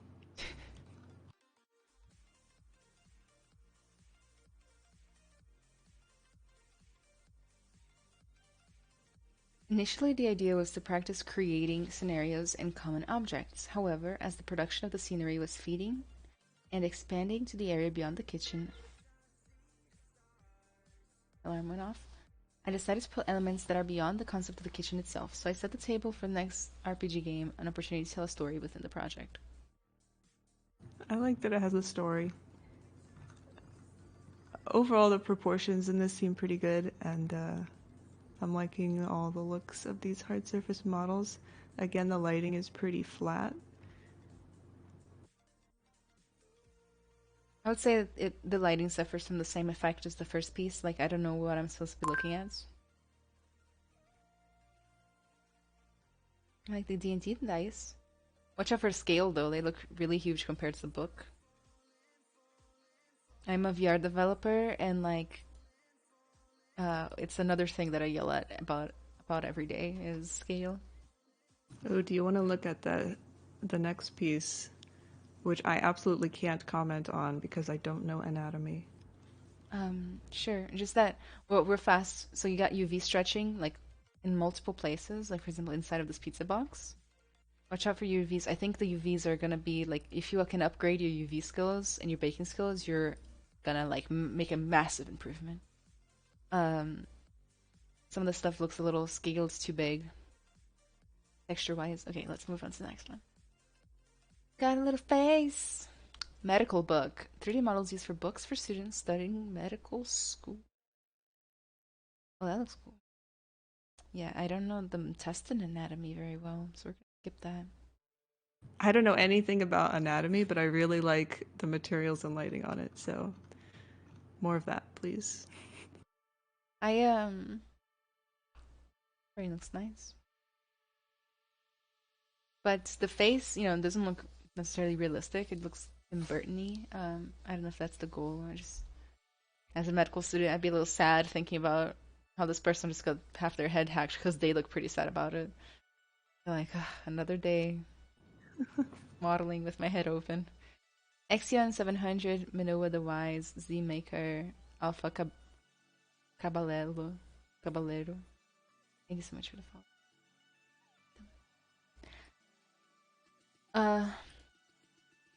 Little mouth. Maybe the texturing on the inside of the mouth, roof of the mouth, is a little large compared to everything else. The tiling. Yeah, oh no, not bad. This I can speak on because I do know the anatomy of the head and muscles and whatnot. And if I were to tell you one thing, it'd be that like it all looks really flat, like it was made for like a small 3D print and not for a medical book. Like you're just missing some layering, right? Like these muscles here, like there's gonna be a lot of them coming through you, like 1, 2, 3, at least. The LL sun goes all the way up. These almost meet this area. Like we don't get like pure exposed bone. We don't get pure exposed bone like so much all around here.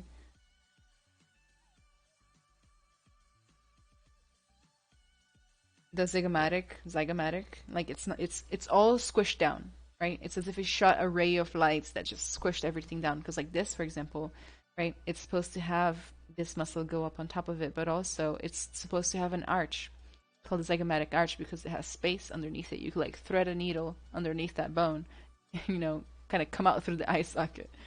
Right here, little things like that. So layering is just not present.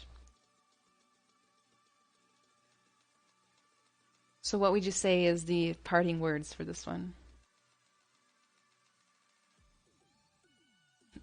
The anatomy of Attack on Titan. Clearly your focus is in hard surface stuff. Photoshop saves lives. Raphael sent despair emoji. Would you recommend photoshopping the samurai? So this is from an older person. Make her warmer in the blue highlights. I would recommend trying it in the 3D renderer first. Yeah, Photoshop is sort of your last resort. You don't want to start with it. But if you can't work it out in 3D, Photoshop it. It's not illegal. There's no Photoshop police. Until there is. You've been audited by Adobe.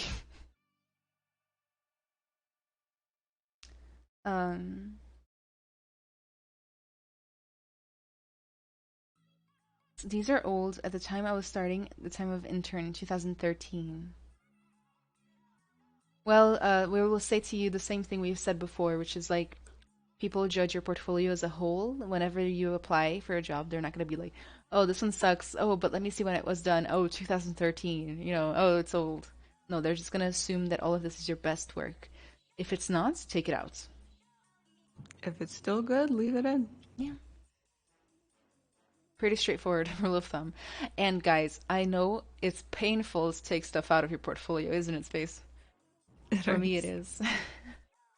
It's painful. That's why you have Instagram. Just throw it on there instead. And then post it as many times as your little heart desires. Let's take a moment between this. Wait, let's first see who's next. Dwight's. I think Dwight's in here, so we can do Dwight's next. But before we do so, a little bit of announcements. So if you're enjoying this stream, make sure to follow the channel and also make sure to check out my social media. I've just posted up Twitter, Instagram, ArtStation, TikTok. Those are the best places to keep up to date with my latest artwork, tutorials, content, news, announcements, schedule, etc. I also have a Discord server where, for example, you can participate in today's portfolio day, any other portfolio days, challenges, upcoming things. You can network with hundreds of really nice, polite, wonderful 3D artists from all walks of life, right?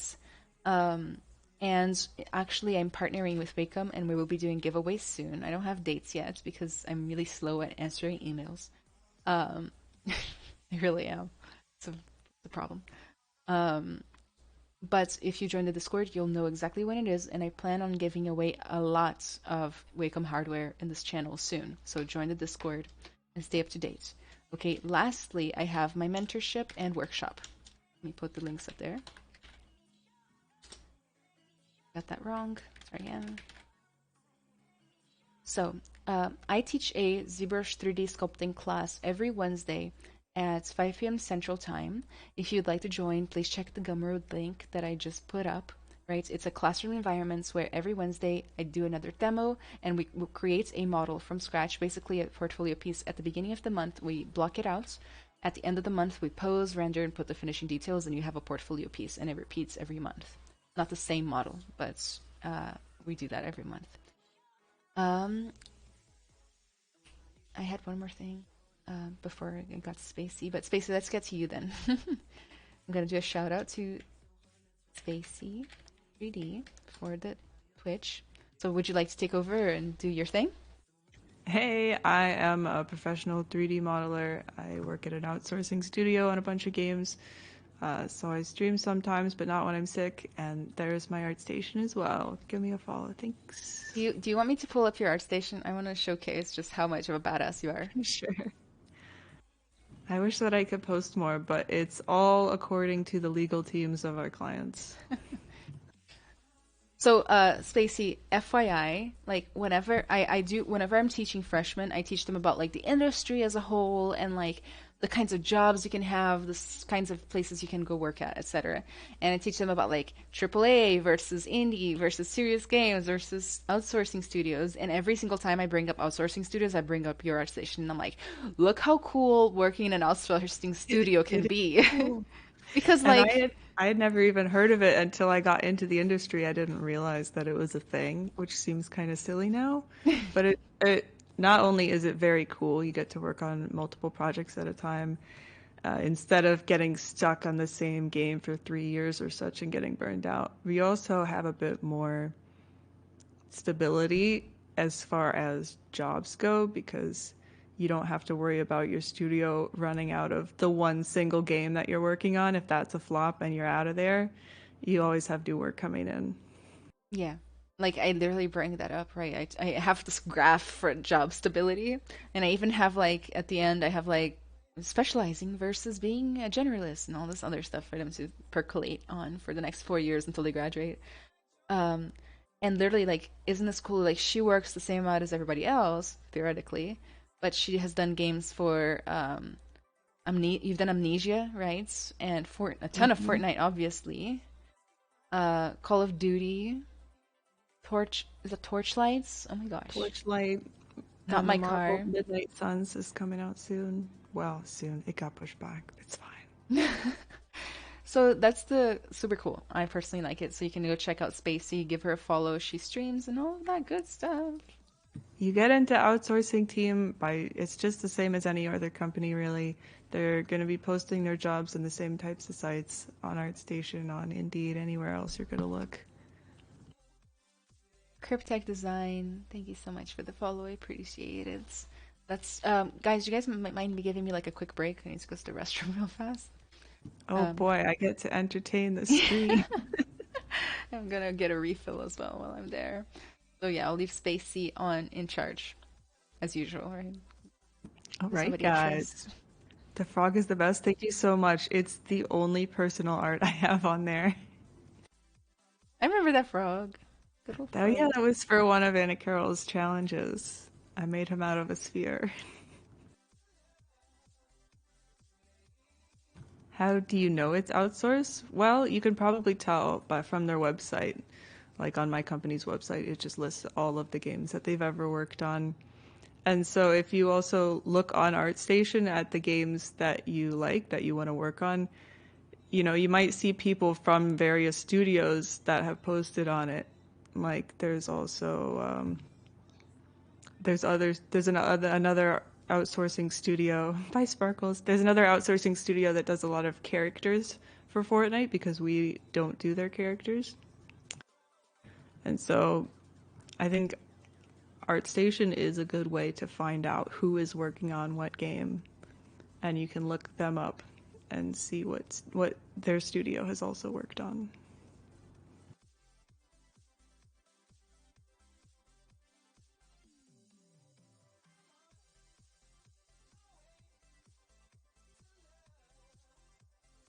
Double chair stream. All right.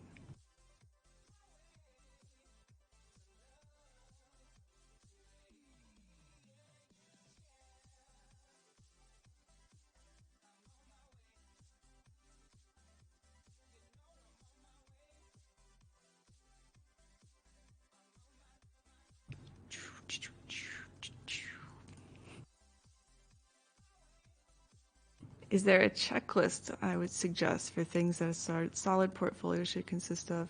It, of course, depends on what you're trying to do.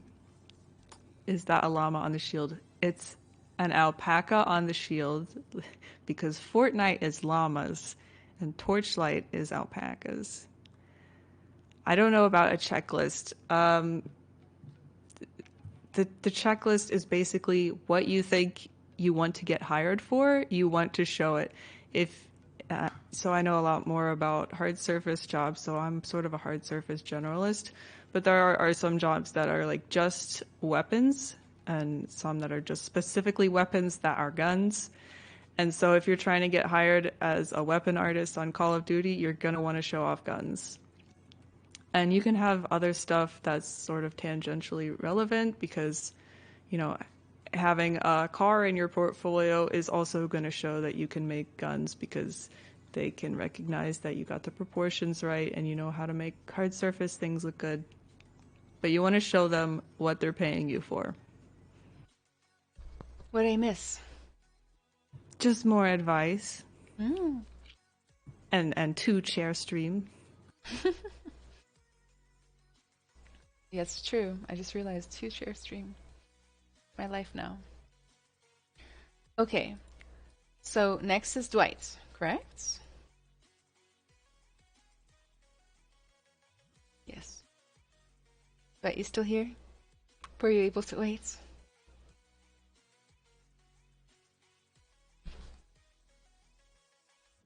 The Watcher of the Forsaken.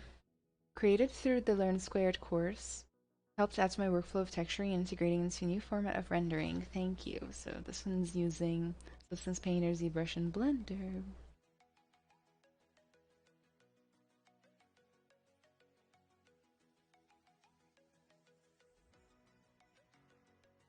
He's a very interesting fellow.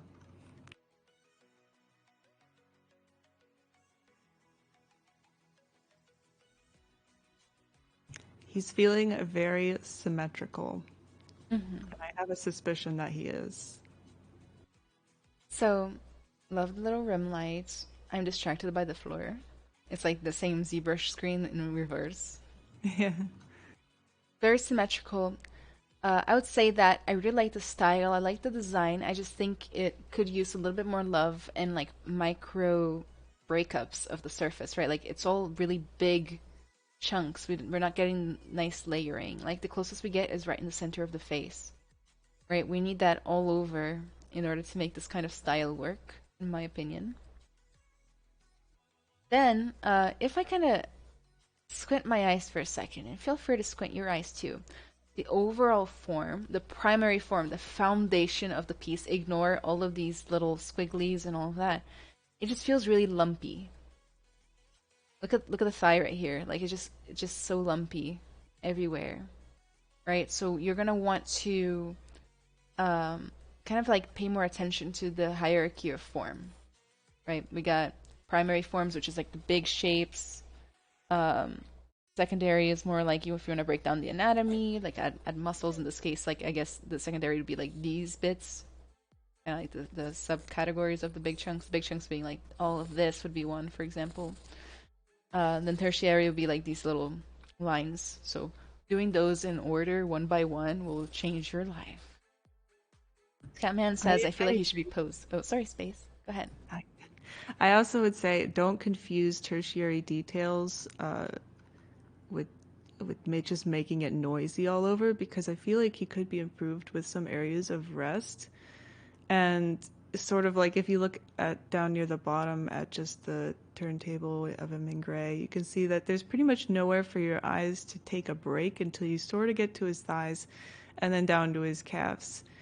And so there's not a lot for your eyes to like settle on and really look at, because there's just such noise all over him. And he sort of reminds me of some of the Warframe characters who maybe could be an inspiration for this, because they have sort of like a weird organic-y mess of lines around them in this kind of way, but they also have big flat forms in between that give you the contrast between those noisy bits and the flatter sections. Which characters did you say? Warhammer?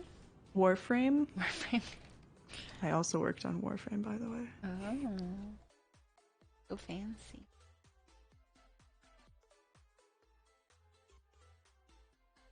Are you talking about these? Yeah, I don't know the names of any of them specifically, but working with it was quite tough, because they have this sort of hard surface organic mess of lines going around them, right? But they also have big breakup areas for your eyes to rest. And look at how tight the little lines are, the little details. Something to aspire toward. Then we got Demon from the Depths of the Mist. He's nice. My entry to 2021 Underworld context. This creature design comes from the deepest reaches of the mist, which hunts its prey. My gosh, I'm really not nailing this. Whomever dare to enter its domain. This was fun. I think there's something wrong with the way this is written. This was fun trying to incorporate some different design elements of reptiles while trying to stay true to the theme. I hope you like it. Oh, this render looks even better than that one. Me.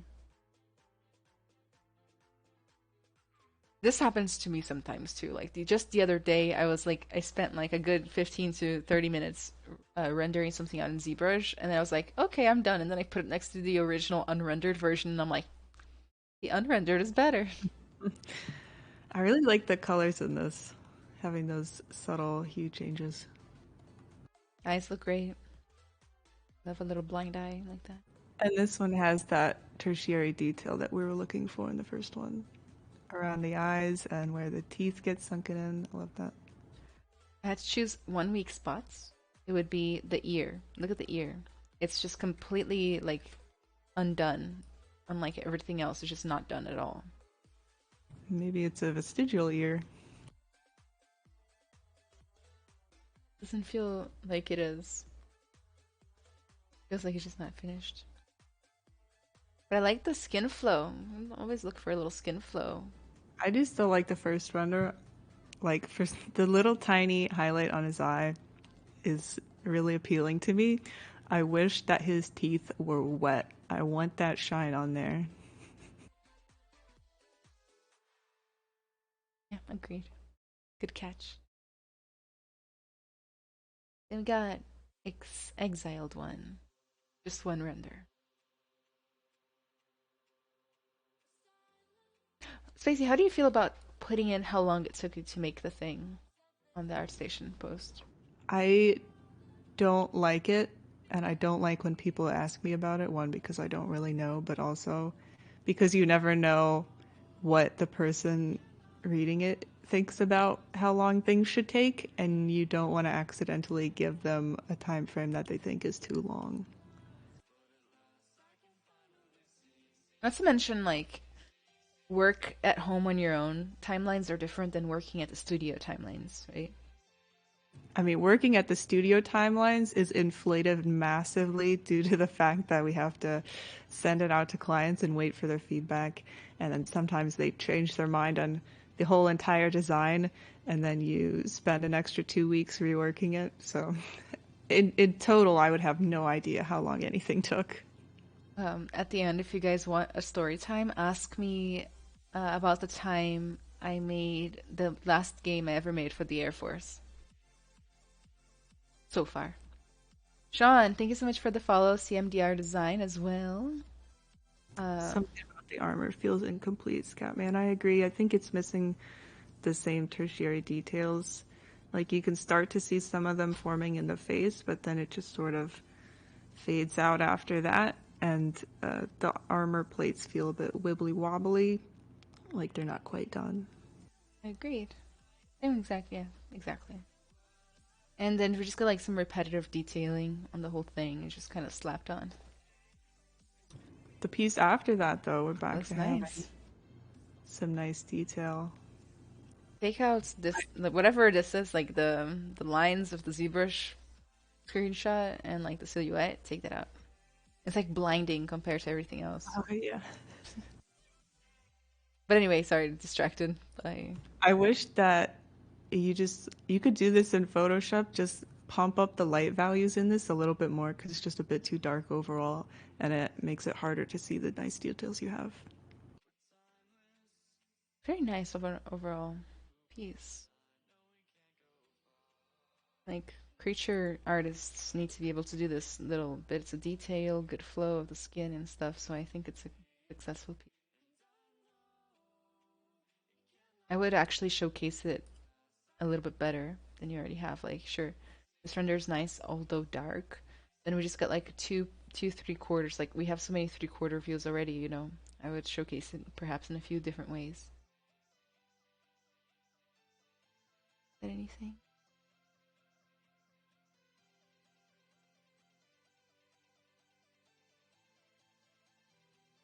Yeah, not bad, all in all.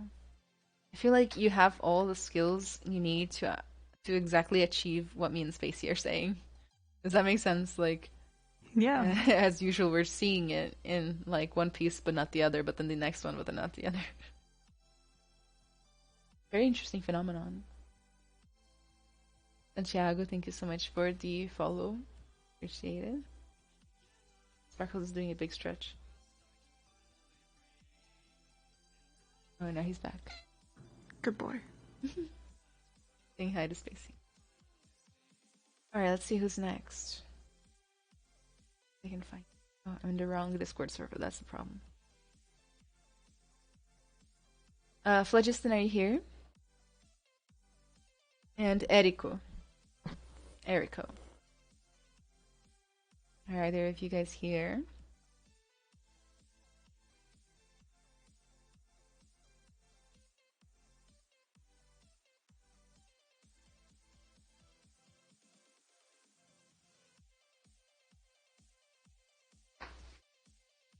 Alright, next. Renato. Are you here? Renato? Or Rico? Are either of you here? I love these R's. Rico? It's the Portuguese way. Rico's here and Renato. Oh, and Erica. And Erika. Okay, Erika's first in line, so we'll get to his. Okay, got a lot of stuff going on here. I'm a 3D character artist focused on games and statues. Since I was a child, I'm fascinated by games and cinema. Because of that, I started to study pixel art and 3D, thus identifying myself with the creation of characters.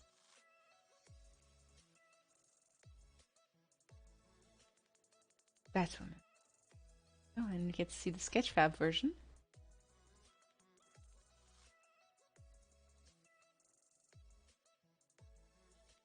I'm waiting so patiently.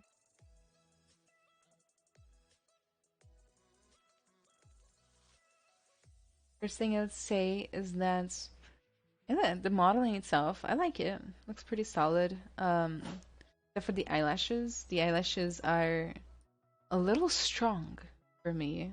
Like they're just kind of a mesh that's been like scratched a lot. I would fix up the eyelashes. Then we got kind of a roughness issue where every single thing here is is the same roughness, right? There's no wetness on the mouth, there's no wetness on the eye or anything. Everything is just kind of rubbery.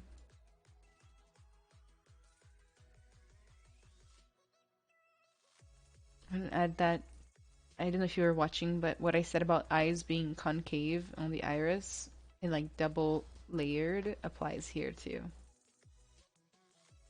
And last, but I don't want to not to go too crazy into it, but it seems that the eyeball has merged with the eyelid. You're best friends.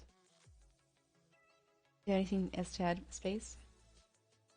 I think overall, I do appreciate the good lighting on this render. As for the model itself, I think overall one thing you could make sure to do is keep these tiny wobbles like around the edges of the lips, around the edges of the eyes, and where the mask goes across her face. You want to make sure that those lines are all smooth. Good advice. And you could just be trying to work with it when it's divided too much so that it's hard to get those smooth lines. So go back up a division, work with less geometry so that it's easier to get clean, smooth lines. Alright, then we're Old Man, Anatomy Study for Male Face. This is quite nice. I think what really looks good about this one is the texturing and poly painting of the face. Also, And the clothes his look clothes. real. Really nice clothes. Is this modeled clothes? Looks really nice. This one does have roughness changes, right? The eyes are actually shiny and whatnot. Eric, no. Okay, so the clothes are a picture or something? Face only. Well, the face itself looks really nice. I like the hue changes in there. I think the eyelashes are a bit distracting. They don't look quite organic, I guess I would say.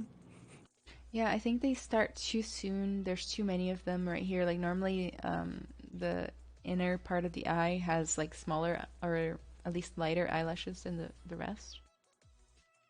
The hair looks a little like it's just made of straight lines or lines that like curve at 90-degree angles. I'd say if there was one weakness on this piece, it would be the wrinkles. They look really strong and they kind of come out of nowhere. You know, just boom, boom, boom, boom, boom. I would create a little bit more subtlety and more flow in the skin in those areas. But all in all, it's not bad at all. And it's well lit too, we can see it. Yes. Oh my god, I know this guy. Fan art inspired by the main character of the series, The Witcher. The Zbrush was used for blocking and sculpting, and the blender was used for renderization and composition. All textures were made in Substance Painter. I'll definitely I'm not sponsored by Grammarly, but it's free and it saves my life time and time again. So I recommend getting some sort of software that proofreads what you're writing. Or you can ask for help in the Discord. That too, yeah. And I'll just use my tools for that. Okay, so the hair is probably the first thing. Like, it got a lot of overlapping in the hair cards. You see how they're like zigzagging each other? They're like crossing over like this, all the way down. Ideally, you don't want that. And then you kind of got like way too much straight aspect, except for like this one curve here. He looks like he's had a bit too much sun. Oh my gosh, classical mistake. You guys see this on the chin? You can see the polygons from the bake. I think everybody might have had that happen before. Do you see that? Yep. Normally it means that the low poly was not smoothed. Like the normals of the polygons were not smoothed before the bake, and then they kind of like stick out through the cage or something like that.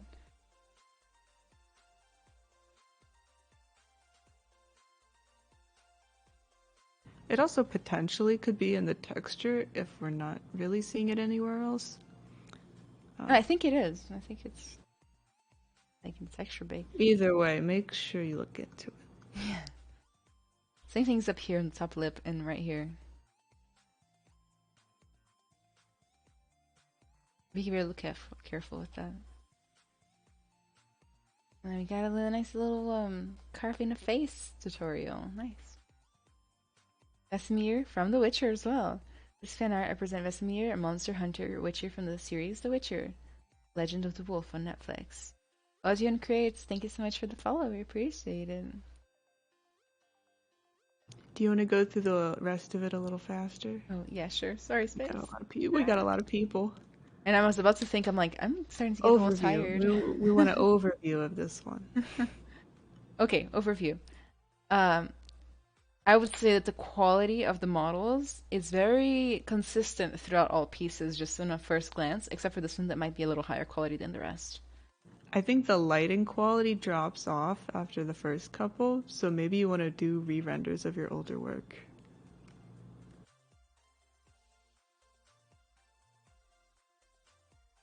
Dinosaur. Yeah. Not bad. I would also focus on being able to make kind of like the teeth on these animals right here is kind of raising a red flag with me. So look into teeth a little bit more. They're kind of like, I don't know, the wrong shape. Let's go to the next one. So Hinato's here, right? One. We're sorry. We gotta move on. Wait, who's here? Who's not here? So Hinato is not here. Hiku is here. Hinato is here. He is here? Yeah. Okay. Okay, only 3 pieces. So many Brazilians today, Oli. Yeah, he is here. Okay. Oh, Rafael Grossetti's contest on Discord. I love the lighting on this. I love a good rim lighting. You know this. I think I've said that like 4 times today. And look at the little, you know, bloom on it. Nice and easy to see all the details. Yeah. Great anatomy on the arms. Those biceps look alive. The hand. Oh, you guys can't see this particular part here. The hand. Good.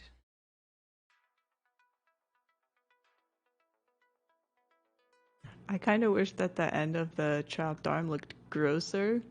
I mean, I also don't want it to, but it doesn't quite feel real. Yeah, I'd say that the guy is perfect. Just not perfect, but really good. Then the arm is the weak part because it looks like it was like a last minute thing that you forgot. Right? Yeah, you could also look into the folds of that shirt. They don't quite look intentional. Yeah, full cloth. I don't know, I like what I'm seeing. I would say that also like with the shirts and the cloth, like it looks a little inorganic. Like it looks like it's made of like carbon fiber or something like that, shiny like latex, not actual cloth.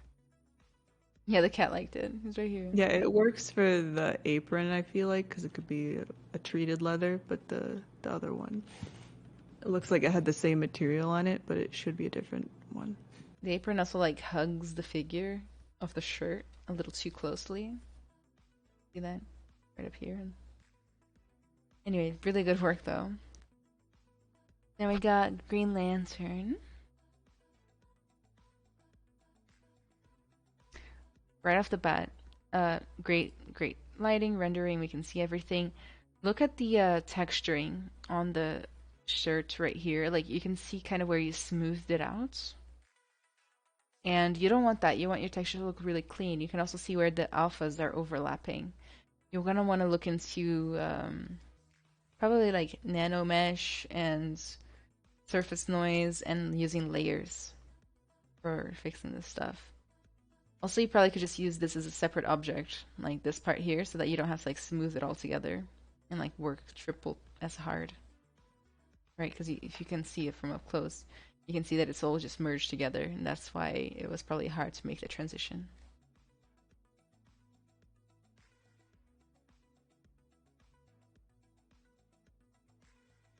I like this render pass thing. Nice. Oh, here's a pro tip for everyone. Everyone here. Put your name and or username and or website on your renders. Like just in the corner. The reason being, so first thing, one of my pictures got used on this Brazilian TV show to millions of people, and they didn't give me credit because it didn't even have my name on it, right? Learned a lesson the hard way. 2, for example, people like me, like I'm a teacher, right? I'm making lectures, presentations, and things like that. I want to go on the internet and find references for things, and then like if your name's not on it, and like if I don't remember to save the website exactly right, it just disappears, right? And then somebody's got to reverse Google search it. But let's say it ends up on Pinterest, right? Pinterest is like a black hole for credit. You guys noticed that? Like, I always try to find the original one, and it just shows up like 40. I try to reverse image Google image search something on Google, and it just shows like the first 40 links are just Pinterest. Yeah, but like a different post, a different post, a different post. You know, like, but it's the same image. So you want to put your name on there. Just get over the problem yourself. You know. Tyrion Lannister. Oh, I miss the days where I loved Game of Thrones. Wasn't that was a better time? That was a better time. Nice consistency of the renders, right? It's just throughout. Yeah. Good likeness. We could tell who that is. Yeah, I would say the hair is a little letting me down a little. It looks like the placeholder. Yeah. You gotta get more layering on there. We want everything in the image to be the same quality as your facial anatomy sculpting. The cloth is like way more controlled than the previous one. Like you don't get like all this layering of the alpha's weird and smooth areas. The hands don't look bad. They don't look as good as the latest hands, but of course, I would upgrade. In fact, I think your work's gotten better, so I think I would upgrade this one. These are the only 3, so it's not. We're looking at somebody's work who's okay with getting rid of old work, I believe, and it pays off. So yeah, your skills seem to have gotten a lot better lately, so I would perhaps give a little pass for the Tyrion Lannister. Medina says, "Is it me or the pecs bleeding too much out into the shoulders?" Hiko, I don't remember what TV show it was. Sorry, I moved past that a little fast. Ugh. Oh, I just got a cat elbow in my eye. Cat violence. Hi, Sparkles. He's right here. Move the camera real fast. Cat break.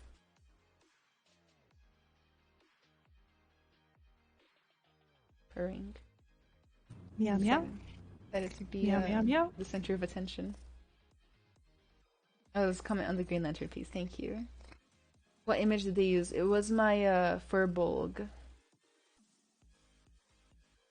Because like my Furbolg actually, like, since there's not a lot of Furbolgs out there that are women, my Furbolg would show up on like the first page of Google Images when you search for Furbolg. So certainly they just got it off of there. Dave Greco Art, thank you so much for the follow. I appreciate it. All right. Any last words for Hinata? Just make sure that everything in your pieces is as good as the best part of your pieces. So you know that the thing you need to work on is your hair and fabric. Bring that up to speed with your anatomy, and it'll be great. Yeah.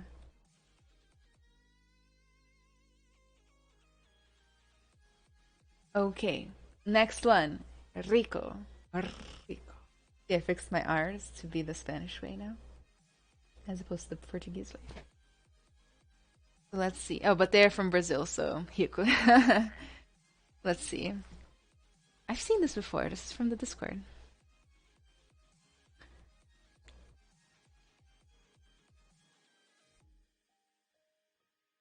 Little fossils.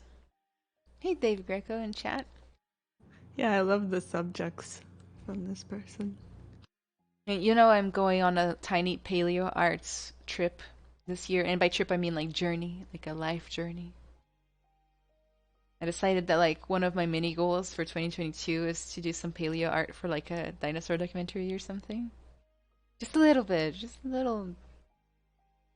Oh, the Little second thing. piece is a really nice print. Yeah, I remember this one in my Discord. I was like, that is a bonkers good print.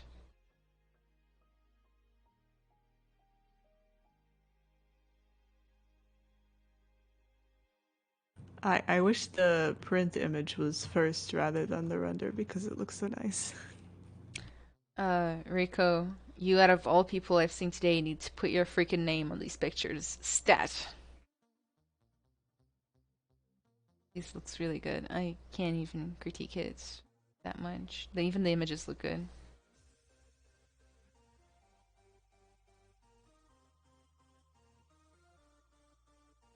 It even looks like it has little hairs. You see it?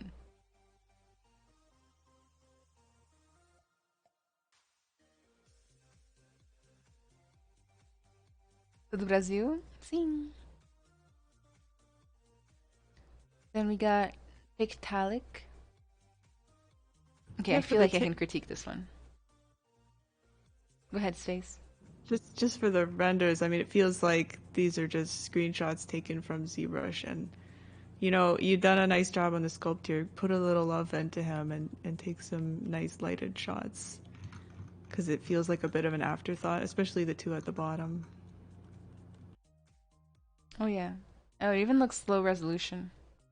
I mean, Pixelated. that just looks like the work in progress, and if it is the work in progress, label it so.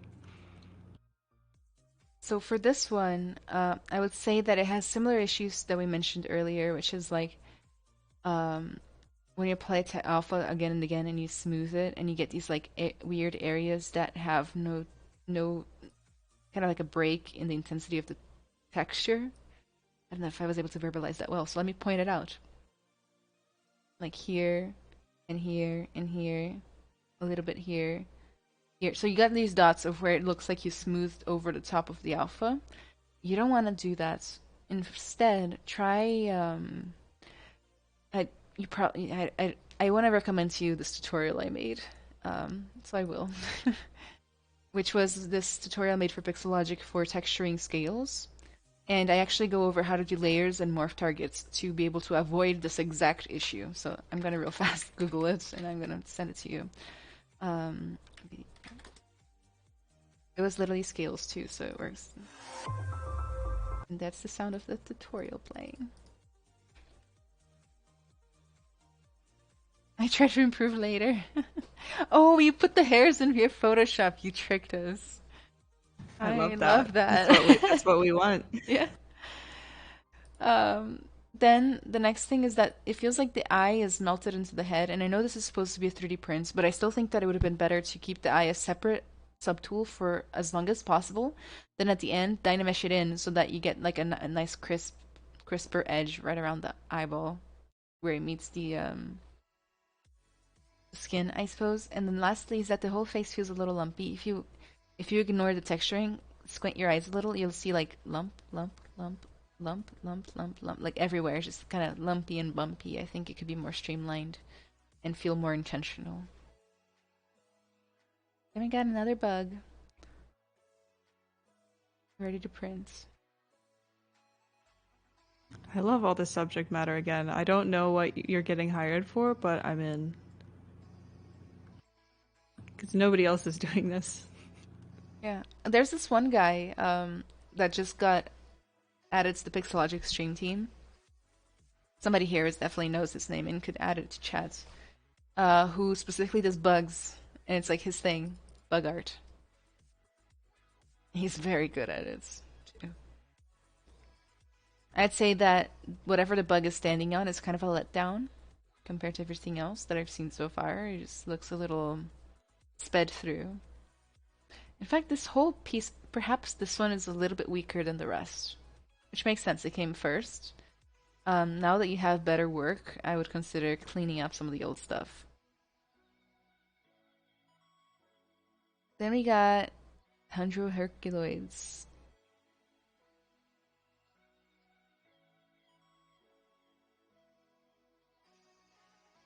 It's a little noisy, right? Stacey touched on a subject earlier that was very pertinent, which was areas of detail and areas of rest, right? This has no areas of rest except for the middle of the horn, which doesn't even feel intentional. It feels like the smooth got a little strong in that area. What do you think, Spacey? Yeah, I agree. It just doesn't feel like there's a tertiary detail that was sculpted. It feels like all of the tertiary detail is just noisy alphas. And applied pretty hard, like with a lot Well, of I mean, and it could intensity. make sense if you're trying to print it, of course. But if you are, I would make that clear.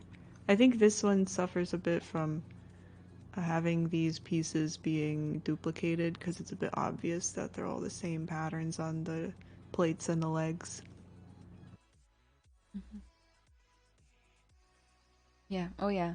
I hadn't noticed it until you mentioned it. All of these look like they copy and pasted over and over again. The next one, Parasitic Wasp, I really love this model. And I do wish, since we've looked at the rest of your work, it's clear that you like to print your things. And it's clear that obviously these wings were made in such a way to be, printed well and made out of the clear plastic. But since it's not at the top and other people looking at it are busy people, they're just going to look at this for 5 seconds and think, they modeled those wings kind of weird, and click away. And so I think, one thing that is a strong suit of yours is that you do make really nice printable models. And so you want to take really nice photographs of those models and put them at the top and make it clear that that's what you're great at. Agreed. Like that mosquito, just like back to the mosquito 3D print. That's like one of the best 3D prints ever, in my opinion. Yeah, It and the looks so photographs of good. that one are a lot better than the parasitic wasp, even though this model is probably equally as good, Yeah. even though it's old. 3D print, like it looks like it was done different, older technology. I can see all the layering way more, things like that. I maybe give it a shot at doing it again. I don't know. And then let's do an overview of the rest. I think the rest kind of has the same patterns of creation as the Tundro.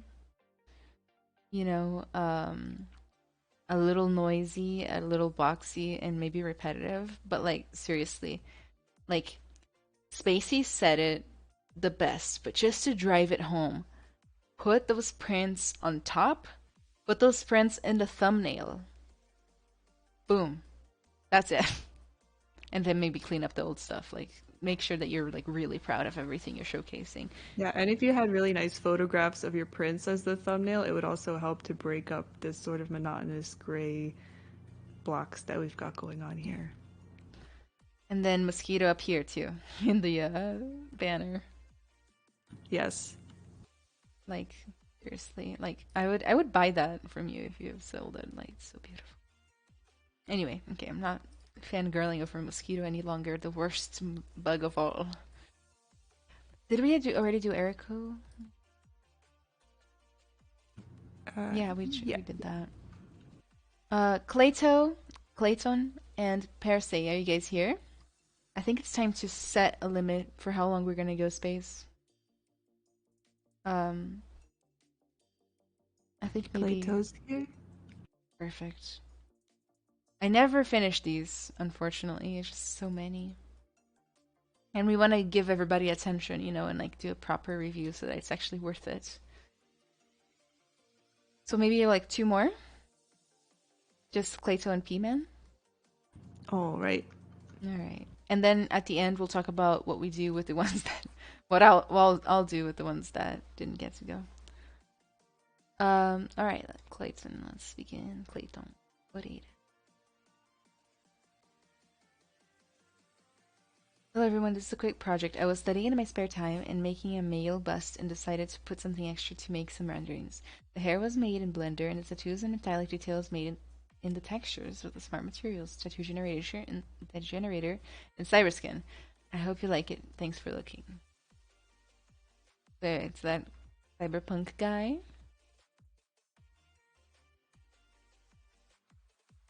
Those tattoos look really good, actually. Is that the plugin for Substance Painter, right? I think I've seen this before.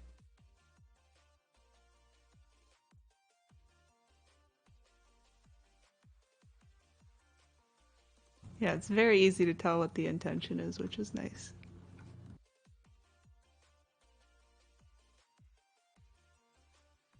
A lot of shots.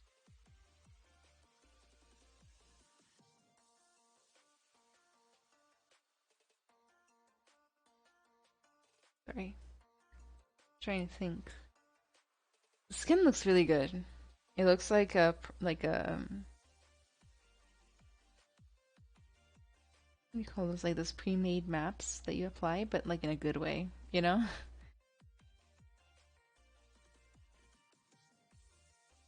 If I had to say something, like it looks like the forehead wrinkles, they got inverted normals. Do you think so? I don't. Sometimes I feel like it may be. It could just be if the lighting is shining on it from an odd angle. Maybe. Because none of the other wrinkles look that way. I don't know. I feel like I'm not a good enough character artist to know what to say about this one. That means it's a good one. It's good, and it's also, it feels like it's in an uncanny valley situation, but it's probably just because of what it is. It's a good model to make, right? Because it's slightly more forgiving than just a regular like male bust. The texturing looks good. I would say that like the lighting here, even though it kind of matches that cyberpunk style, I think it takes it away from your character. I much prefer these renders. I feel like I can see what you're actually made, you know, with these. Yeah, I like that the top render is calling back to the original cyberpunk poster, but if you look at that, it had a more dynamic lighting situation. There was more bright highlights on their face. And, you know, the purple highlight is cool, but you should probably tone it down just a little bit. I'm guessing maybe this one was the inspiration. Yeah, that guy in front of the yellow background. Change the tools. But he definitely still had strong light on him to bring out his face.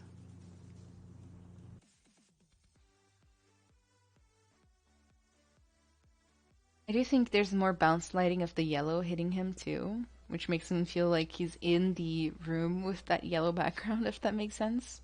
Look at this. Right here on his skin. We get a little bit, but not a lot. And yeah, the blue is a little bit, I don't know. I think it's cool, it's a nice idea, but it should be a lot more subtle.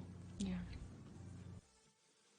Okay, but these renders are really nice, and the tattoos look great. Yeah, like there is a hint of blue in the second render, but it's not overbearing in the same way. The next one. Final graduation project in game design at ESACT in Portugal. It's called Project Sparta. I made it with my friend Luana, who programmed the game, and we made 20-minute demo in 4 months. 20-minute demo is a long demo, dang.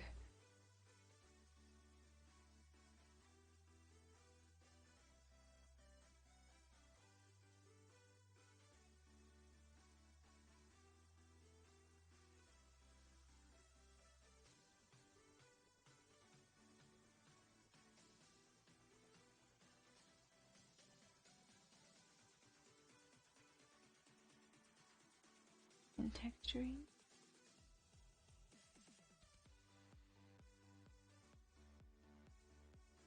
Very grainy render. Yeah, I think instead of taking screenshots from the Zbrush UI, you should just take a quick PBR render instead. Let's see. Yeah, the UI should definitely not be in there. Stuff. I want to see the ear. Very specific things you want to see.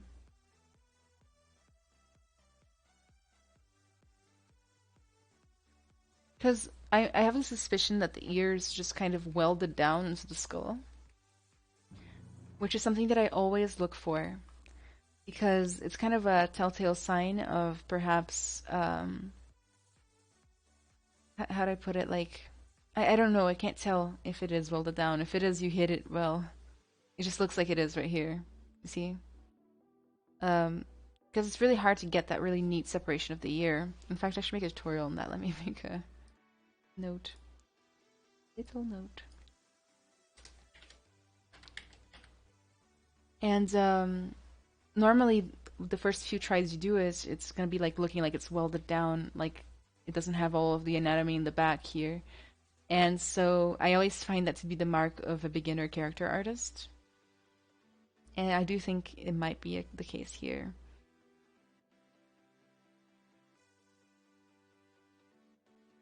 I'm not sold on the topology of the legs right here. I like to keep this this area very clean. Oh, you guys can't see that in me. I put it in the corner here, right there. Like, it just feels like there's a lot going on. Stars and triangles and things all going on in the crotch, which is an area that animates.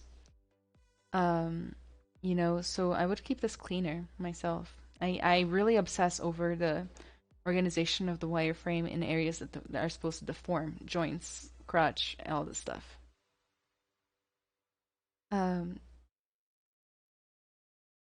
all in all, like, very complete character. I like that it was for a demo. I have a feeling there's something wrong with the hair right here because I see some perpendicular, like, overlapping lines, but the lighting hides it, which is, it's got its own merit, right? To hide it with the lighting.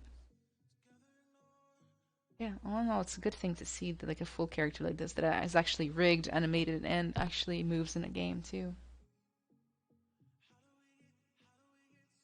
Got the next one. Yeah, one thing I'll nitpick about, even if render is good, try not to crop it right at the tippy top of their head and the very bottom of their feet, right at the edge of the frame, because it just doesn't give it any room to breathe. It doesn't need a lot of space there, but just some.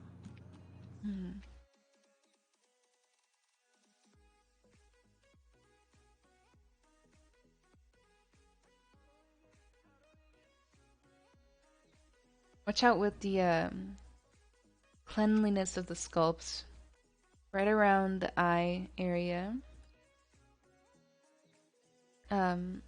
Really watch for the curve of where the eyelid meets the eye, right? It feels kind of uncontrolled, lumpy, bumpy. This eye has got a scar, which makes it a little different, but even then, like, it's still like it's overlapping the eyeball right here and things like that. Like, that might not necessarily be what you wanted.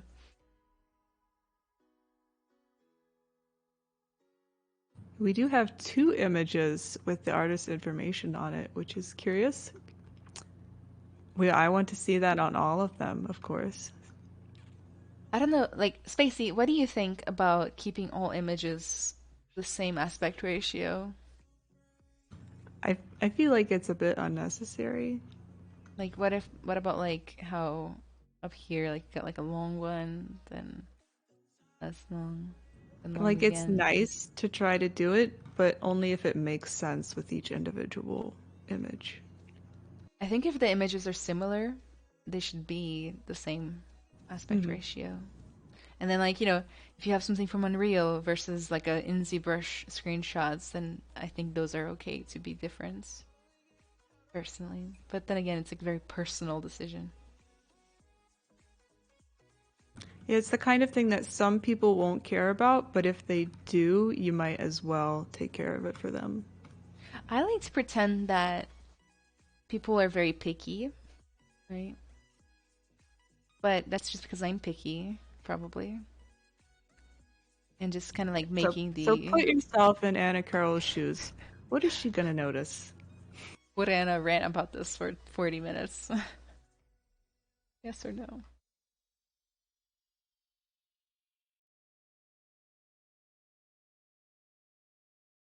Also for the same project. I like that all of these are for the same project. This Yeah, character is slightly like denser than all the others. Did you notice that? As far as polygons. true. But yeah, it's nice to see something that is actually usable and used to prove that you can actually take something to a finalized project.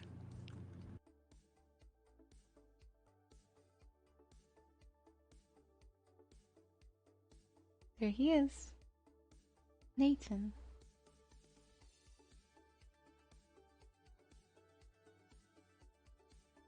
Oh, I'd be curious. I want to play the game. Texturing seems to be a strong suit, which is really nice. One thing is that like some of these characters look like they're made to be realistic, and some characters look like they're made to be stylized. And since they're for the same game, I'm like, okay, which one is it? This one's like the most stylized of all, right? Oh, classic alleyway trash scene. Who hasn't done one? Yeah, I think looking at both of the environment pieces, you have a pretty good eye for proportion, which I love. And what's taking it down on them is the material breakups. So it just seems like a lot of them are just made out of a sort of fake material. Like they're all just props on a set instead of being real in a world. Yeah, I would watch out for textile density, right? Making sure that all materials look like they're the same. Yeah, like the ground in the alleyway certainly looks very stretched and low res, and in the next one, the coffee table that takes up a large space, just it looks like it's on the next post, sorry. Oh, the next one. Okay, I'm like, where's the coffee table in the alleyway? It just looks like there's a generic wood material applied to it without much thought. And wood grains can be that big, but they aren't usually. Yeah, the thing about ground is that a lot of people, unless you're like specifically an environment artist or a material artist, like people underestimate the importance of ground, right? When you Yeah, really it takes think up about a it, it large takes the space. yeah. I Yes. always budget, right, based on how much percentage wise of the pixels on screen is this thing going to take, right? Can be a little hard to control considering you're making video games where the user has agency, but we can still get an estimate, right? Yeah. Yeah, and it can feel frustrating because you might think, oh, this bottle of rum on the table has got to have its most detailed label on it because it's, got a bunch of detail on it in real life. But if the player's never going to actually look at it up close, it doesn't need all that detail. Absolutely. Glass material, perhaps not the best I've ever seen. Doesn't have any light hitting it or anything. The glass can be tricky. What I would say is that things that are round, you don't save polygons on them. Well, I mean, you do, but like you can't have the silhouette look like this. Not only is it faceted, it's also uneven, right? I wish that wasn't allowed. Yeah, Not allowed in your portfolio, but it's allowed in games. but even then, right, you still prioritize based on You want to screen make space. everything in your portfolio look the best. Come up here. Dragon's a cat. Come up here, Spacey. Sparkles. And the boy here. I say this is probably one of the weaker pieces, and we should probably speed up, right? I always get Yeah. we get lost in the nitty gritties, but I wouldn't put this piece up next to the others.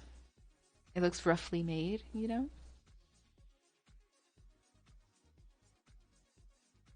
Even the veins, they're like bumpy and lumpy and too strong. They don't have any like kind of like discrete starting points. They do a little bit, I guess.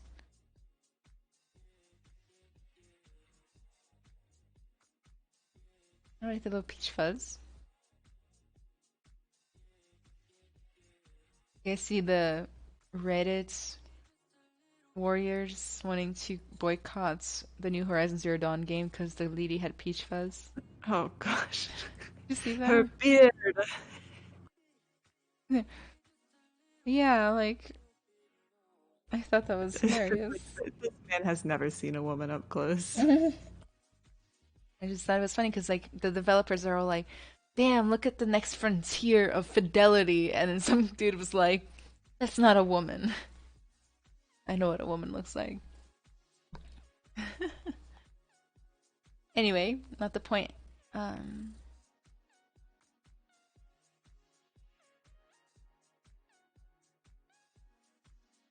The hairdos. Got some gifts here. That's really nice. I personally like a little, sometimes like a little breakdown, right, on your portfolio piece. We suggest it for our students at school because it dramatically increases the amount of like click-through rates on your art station, increasing the amount of people who see what you're making. And who knows, one of those people could be somebody who remembers you and then like suggests your name at the meeting at some point. I don't have too much to nitpick on these. Like the hair has like some hard edges here and there, like right here where I'm running my mouse. But oh no, it's not bad. Very stylized though. Like I don't know if that's the goal, is to like make a stylized human with realistic textures, kind of like how Pixar can sometimes do it. If it's supposed to be realistic, then I would definitely suggest a few more things. Thank you, new followers. Miarts, Ian, Tashibana, Zoo, Bots, Vivas, Cartus, Gorgon. Thank you so much. And I'm really sorry about how I pronounced your names.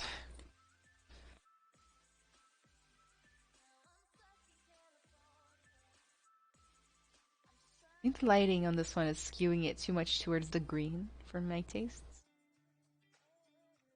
I think this is a weak piece as well. Like, look at how lumpy and bumpy the cloth is. Doesn't feel like it has that much gravity or anything. It's just like random bumps and bumps. Yeah, it doesn't feel like it's truly being affected by gravity. You can also tell that you spent more time fleshing out the front view and maybe ignored the side view a little bit.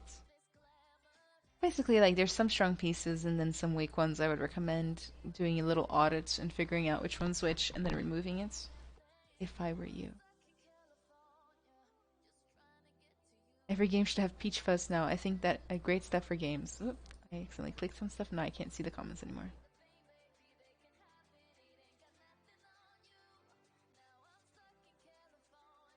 Game is the most impressive thing I've ever seen. Oh my gosh, so I haven't played that yet, but I can't wait.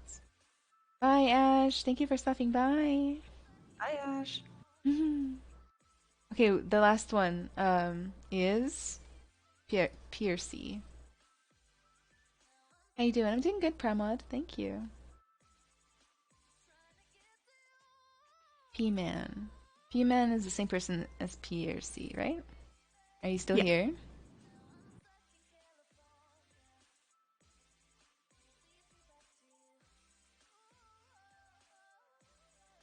Alright, let's begin as if they were. They're here. Oh, nice. Ufska Squad. This was created for my honors project at Alberta University. All designs are original. Let me zoom out a little so we can kind of see the whole thing. Kind of neat. I really like the painting on the wolf's face for some reason. Just the painting in general. Everywhere that's been hand painted looks really nice. To me. Yeah, I agree.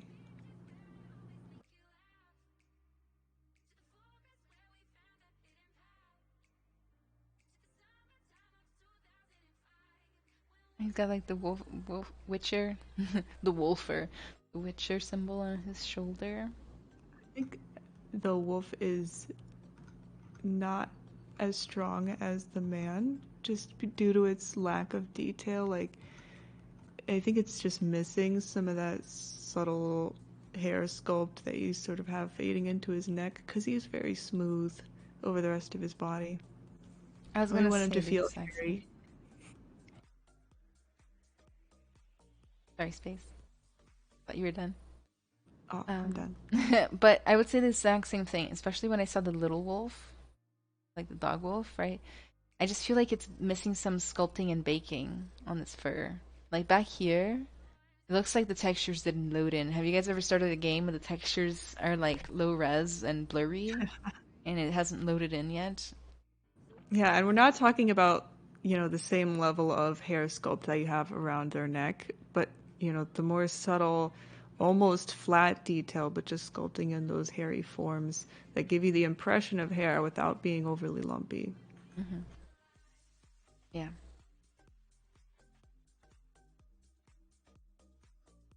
The guy's face. He's had a And better day I really before. like the guy, and I like the material breakups on the guy a lot. Yeah. I almost feel like it's because of all the breakups that he's so successful, right? Like if you give the wolf, the baby wolf, like a good old harness or something, it would help. Yeah, Because then true. we'd see that. And a little bit more painting, like on the tufts of the fur, perhaps like some white or something would really help. Because like the painting on the big wolf's face looks great, but everything else looks really like just not special.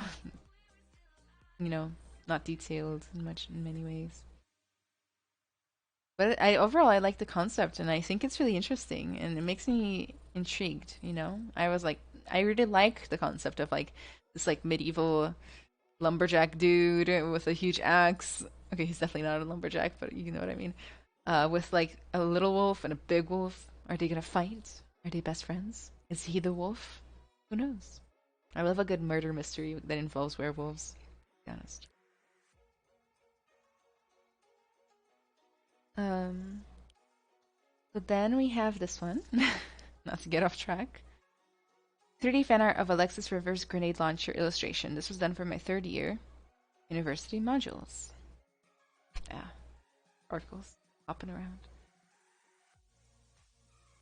You can link to individual artworks, right? Yeah. Hmm.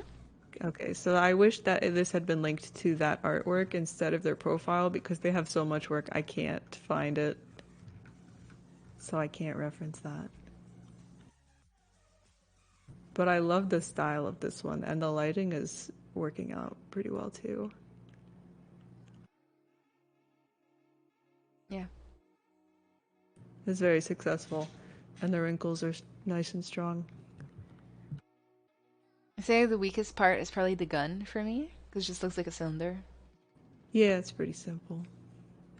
You could do something like that edge wear, for example, that you did for the other weapon.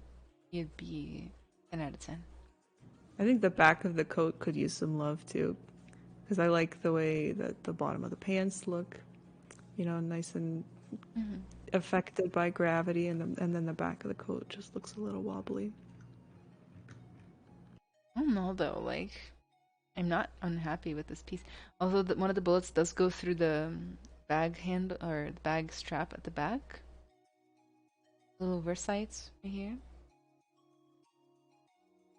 Um, I think this is just me. The writing for like polys and tries and things, it's a little big. I guess you can't see it, but it's like gigantic. It's like misaligned. It's way at the edge. Um, the things are slightly at different aspect ratios, which for me is bad. For Spacey, not so bad. Um, kind of messy presentation. The lighting's good though, and like this shot here, you guys can barely see it because it's under the rules, but you see the shot on the left. That shot deserves its own big like boom moments, right? Like I would put this I, one like gigantic right underneath this one, this big main one. You agree? yeah, the character in this lighting scenario is very, very strong. Yeah. Oh, nice.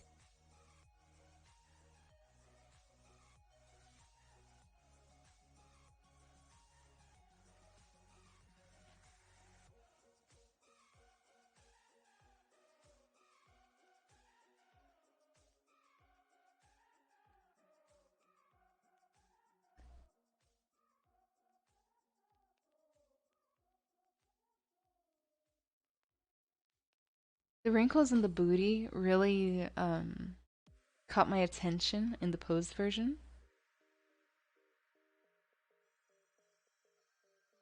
right here, it just feels a little bit unnatural to me, like zigzaggy. Um, it doesn't have good continuity for wrinkles.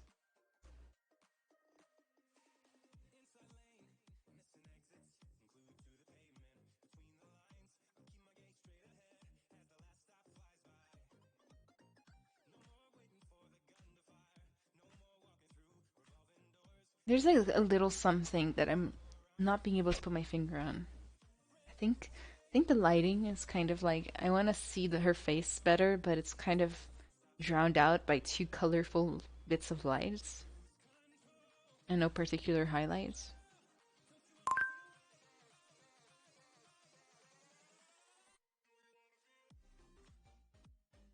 The eyebrows are a Whoa. little too low poly. What were you gonna say, Space? Sorry, I skipped ahead to Black Hole Chan. I was originally like, why is this 2D art in here? But I was fooled. This is very cool, even despite its age. It reminds me of what Emma does. Yeah. I love this kind of thing. Yeah, it's just very cool.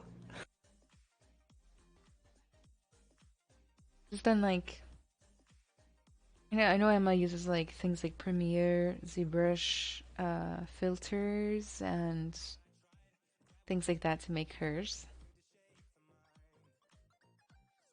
Do like a green material and do a green screen effect. Yeah, it's the kind of thing like even if it's not the most detailed or intensive project that you might have worked on, and maybe you're not even as proud of it as something else, it's the kind of thing that makes people go, wow, hey, this is pretty cool. And then they'll remember you. And that's good. I would open with this one. I don't know if you agree. The animated one. Yeah. Because at first, I mean, in the thumbnail, I just assumed that it was 2D art, and I was like, why is this in there? So, maybe you want to somehow put it in the title that people should click it and watch that video. It should be at the top. So let me go back to where we were. And this next. Alien Explorer. Looks really nice. Actually, the clothes look really cute. I played too much Lost Ark recently. I'm just thinking Mokoko. Oh, she's So- animated. oh, nice. I really like this one. It's like simple, stylized, cute.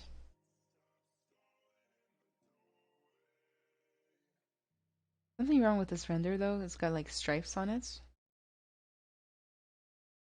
Gonna upgrade my art station real fast. Oh my god, I closed it, the whole thing. Let's find the link again.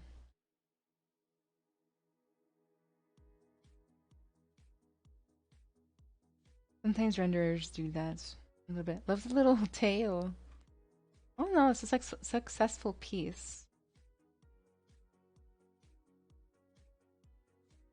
Successful piece.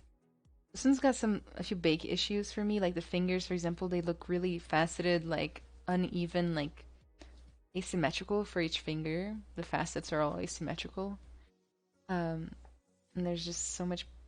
I know. I can't tell if it's baking issues or if it's just like metallic that's reflecting black.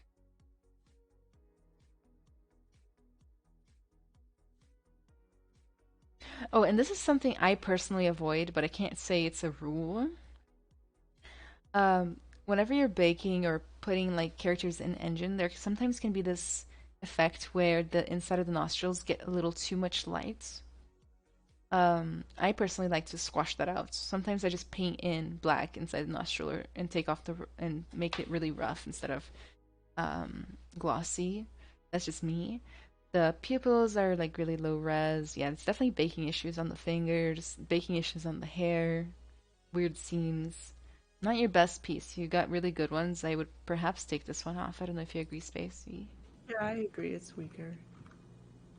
And the nostril thing is definitely that kind of uh, concave space is always going to be painted out in the texture to be rough and dark and, cheating with the light. Gotta do a little cheating, you know. This is a really cool design.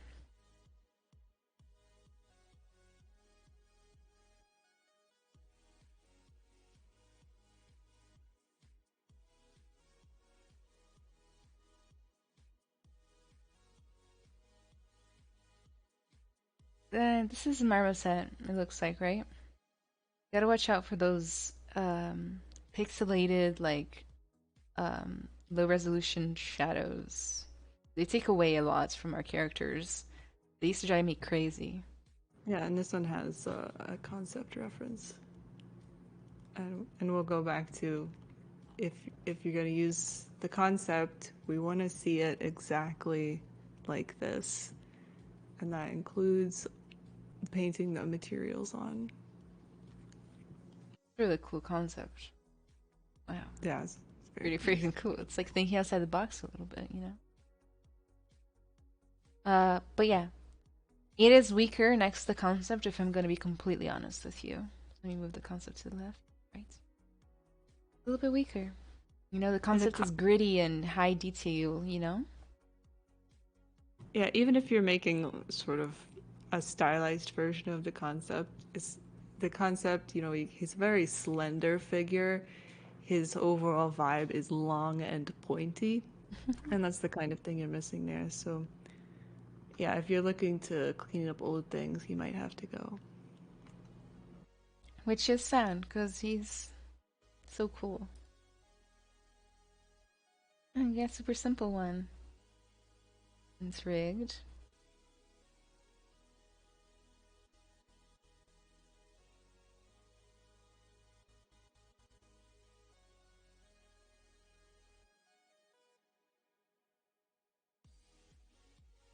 A lot of stuff in here. Wow, it's a whole little world. Yeah, I like to see this. It's a nice range.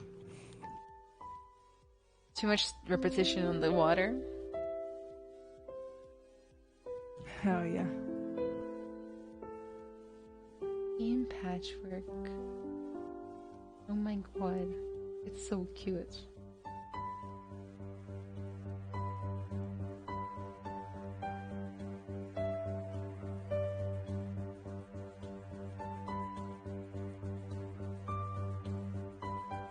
I mean, if that's university assets, it's so much better than everything I saw from university. So, good job.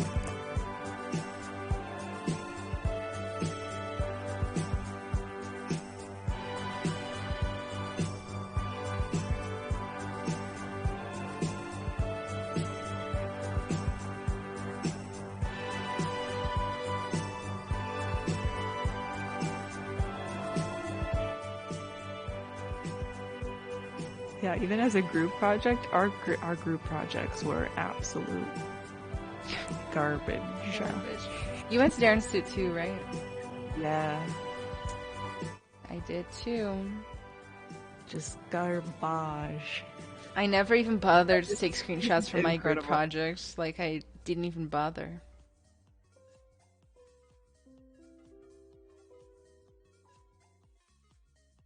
Oh yeah. You know what, like, if you guys are ever looking for a way to like not have to get nitty gritty and like detail and texture your models, and you prefer doing like big world compositions and like things like color theory design and whatnot, go for a game where you kind of have like a top-down view like this. It works. Works. Yeah, and the smaller everything is on the screen, the less detail it needs. Mm-hmm. Yeah. In fact, the less detail you give it, the better it looks. Well, okay, not a one-to-one, but you know what I mean. Too much detail would just make it look noisy. Yeah, I guess I would take out that stuff at the bottom if that was for a different project. Yeah, it gave me a little whiplash. I was like, okay, what? Because I was like totally enamored with how cute everything looks. Yeah, instead of making it miscellaneous university assets, call it archipelago. I always get this word wrong. I want to say archipelago. Archipelago. Oh my god. I think you got it right the first time. Yeah, I was trying really hard. Anyway, just call it that. And we want to focus on that because that is the star here. Not bad. See how long we just spent looking at that? Way too long, but like in a good way. It means we were engaged. Archipegasus. Little also an alleyway. My friend teaches at a college in Alabama, and she says that they make them do trash cans because if you can make trash look good, you can make anything look good. Her words. I made trash look like trash. It was not cute.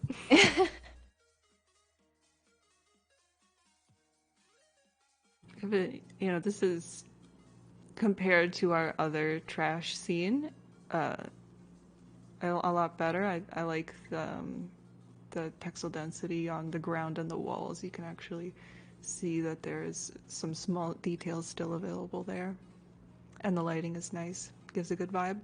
It's got a good vibe, but I would take words out of what you said earlier. Nothing has bevels. Yes. Not a bevel was seen that day. If you love it, bevel it. Hashtag love it, bevel it.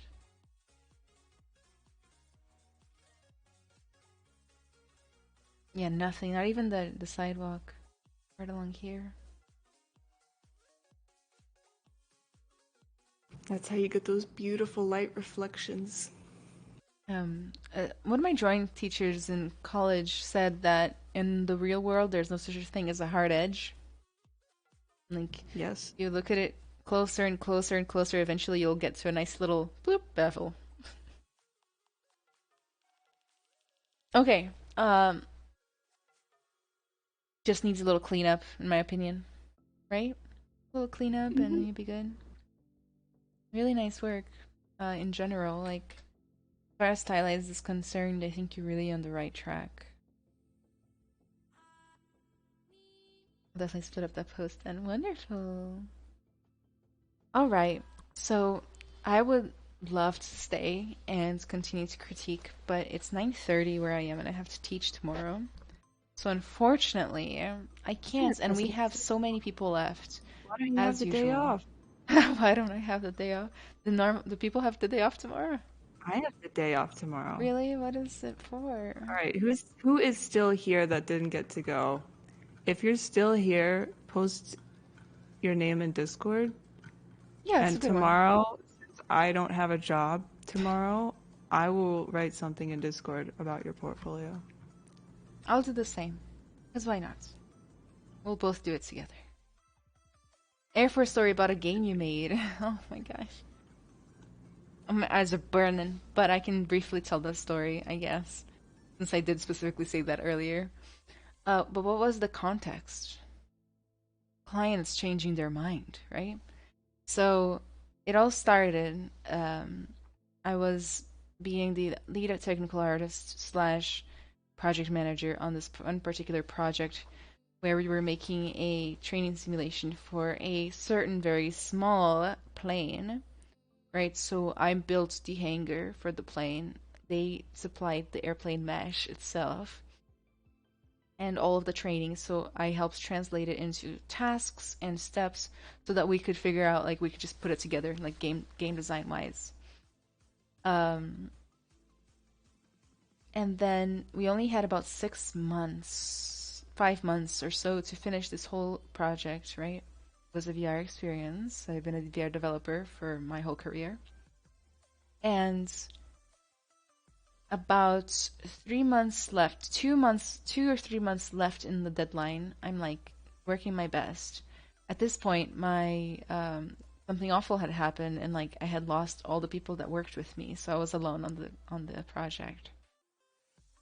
And I was having such a difficult time because I knew how to code a little bit, but not enough to make an entire game on my own, and all of the art and all of the everything and the project management and all this stuff.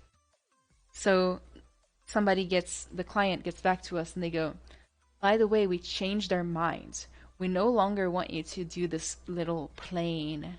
We want you to do a different plane. How about the biggest airplane that the Air Force owns? The biggest one.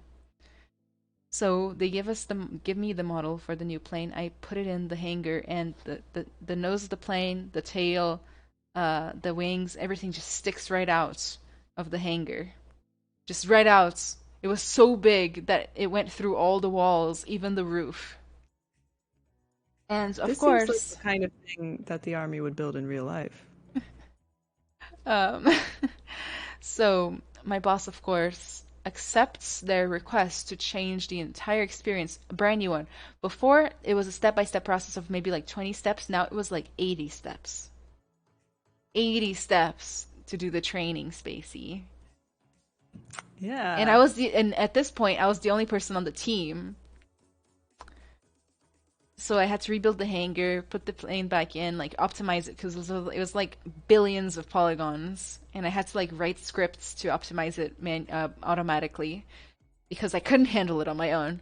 And I had to do all this new stuff, break down this new gigantic process of how to do the training, and all the stuff on my own. I gotta tell you, like at the end, like everything I didn't know, I ended up learning, and I use it all now at my current job. But like the fact, and by the way, when my boss agreed to the changes, he never renegotiated the deadline. Did I already say that? I'm kind of loopy right now because I'm tired.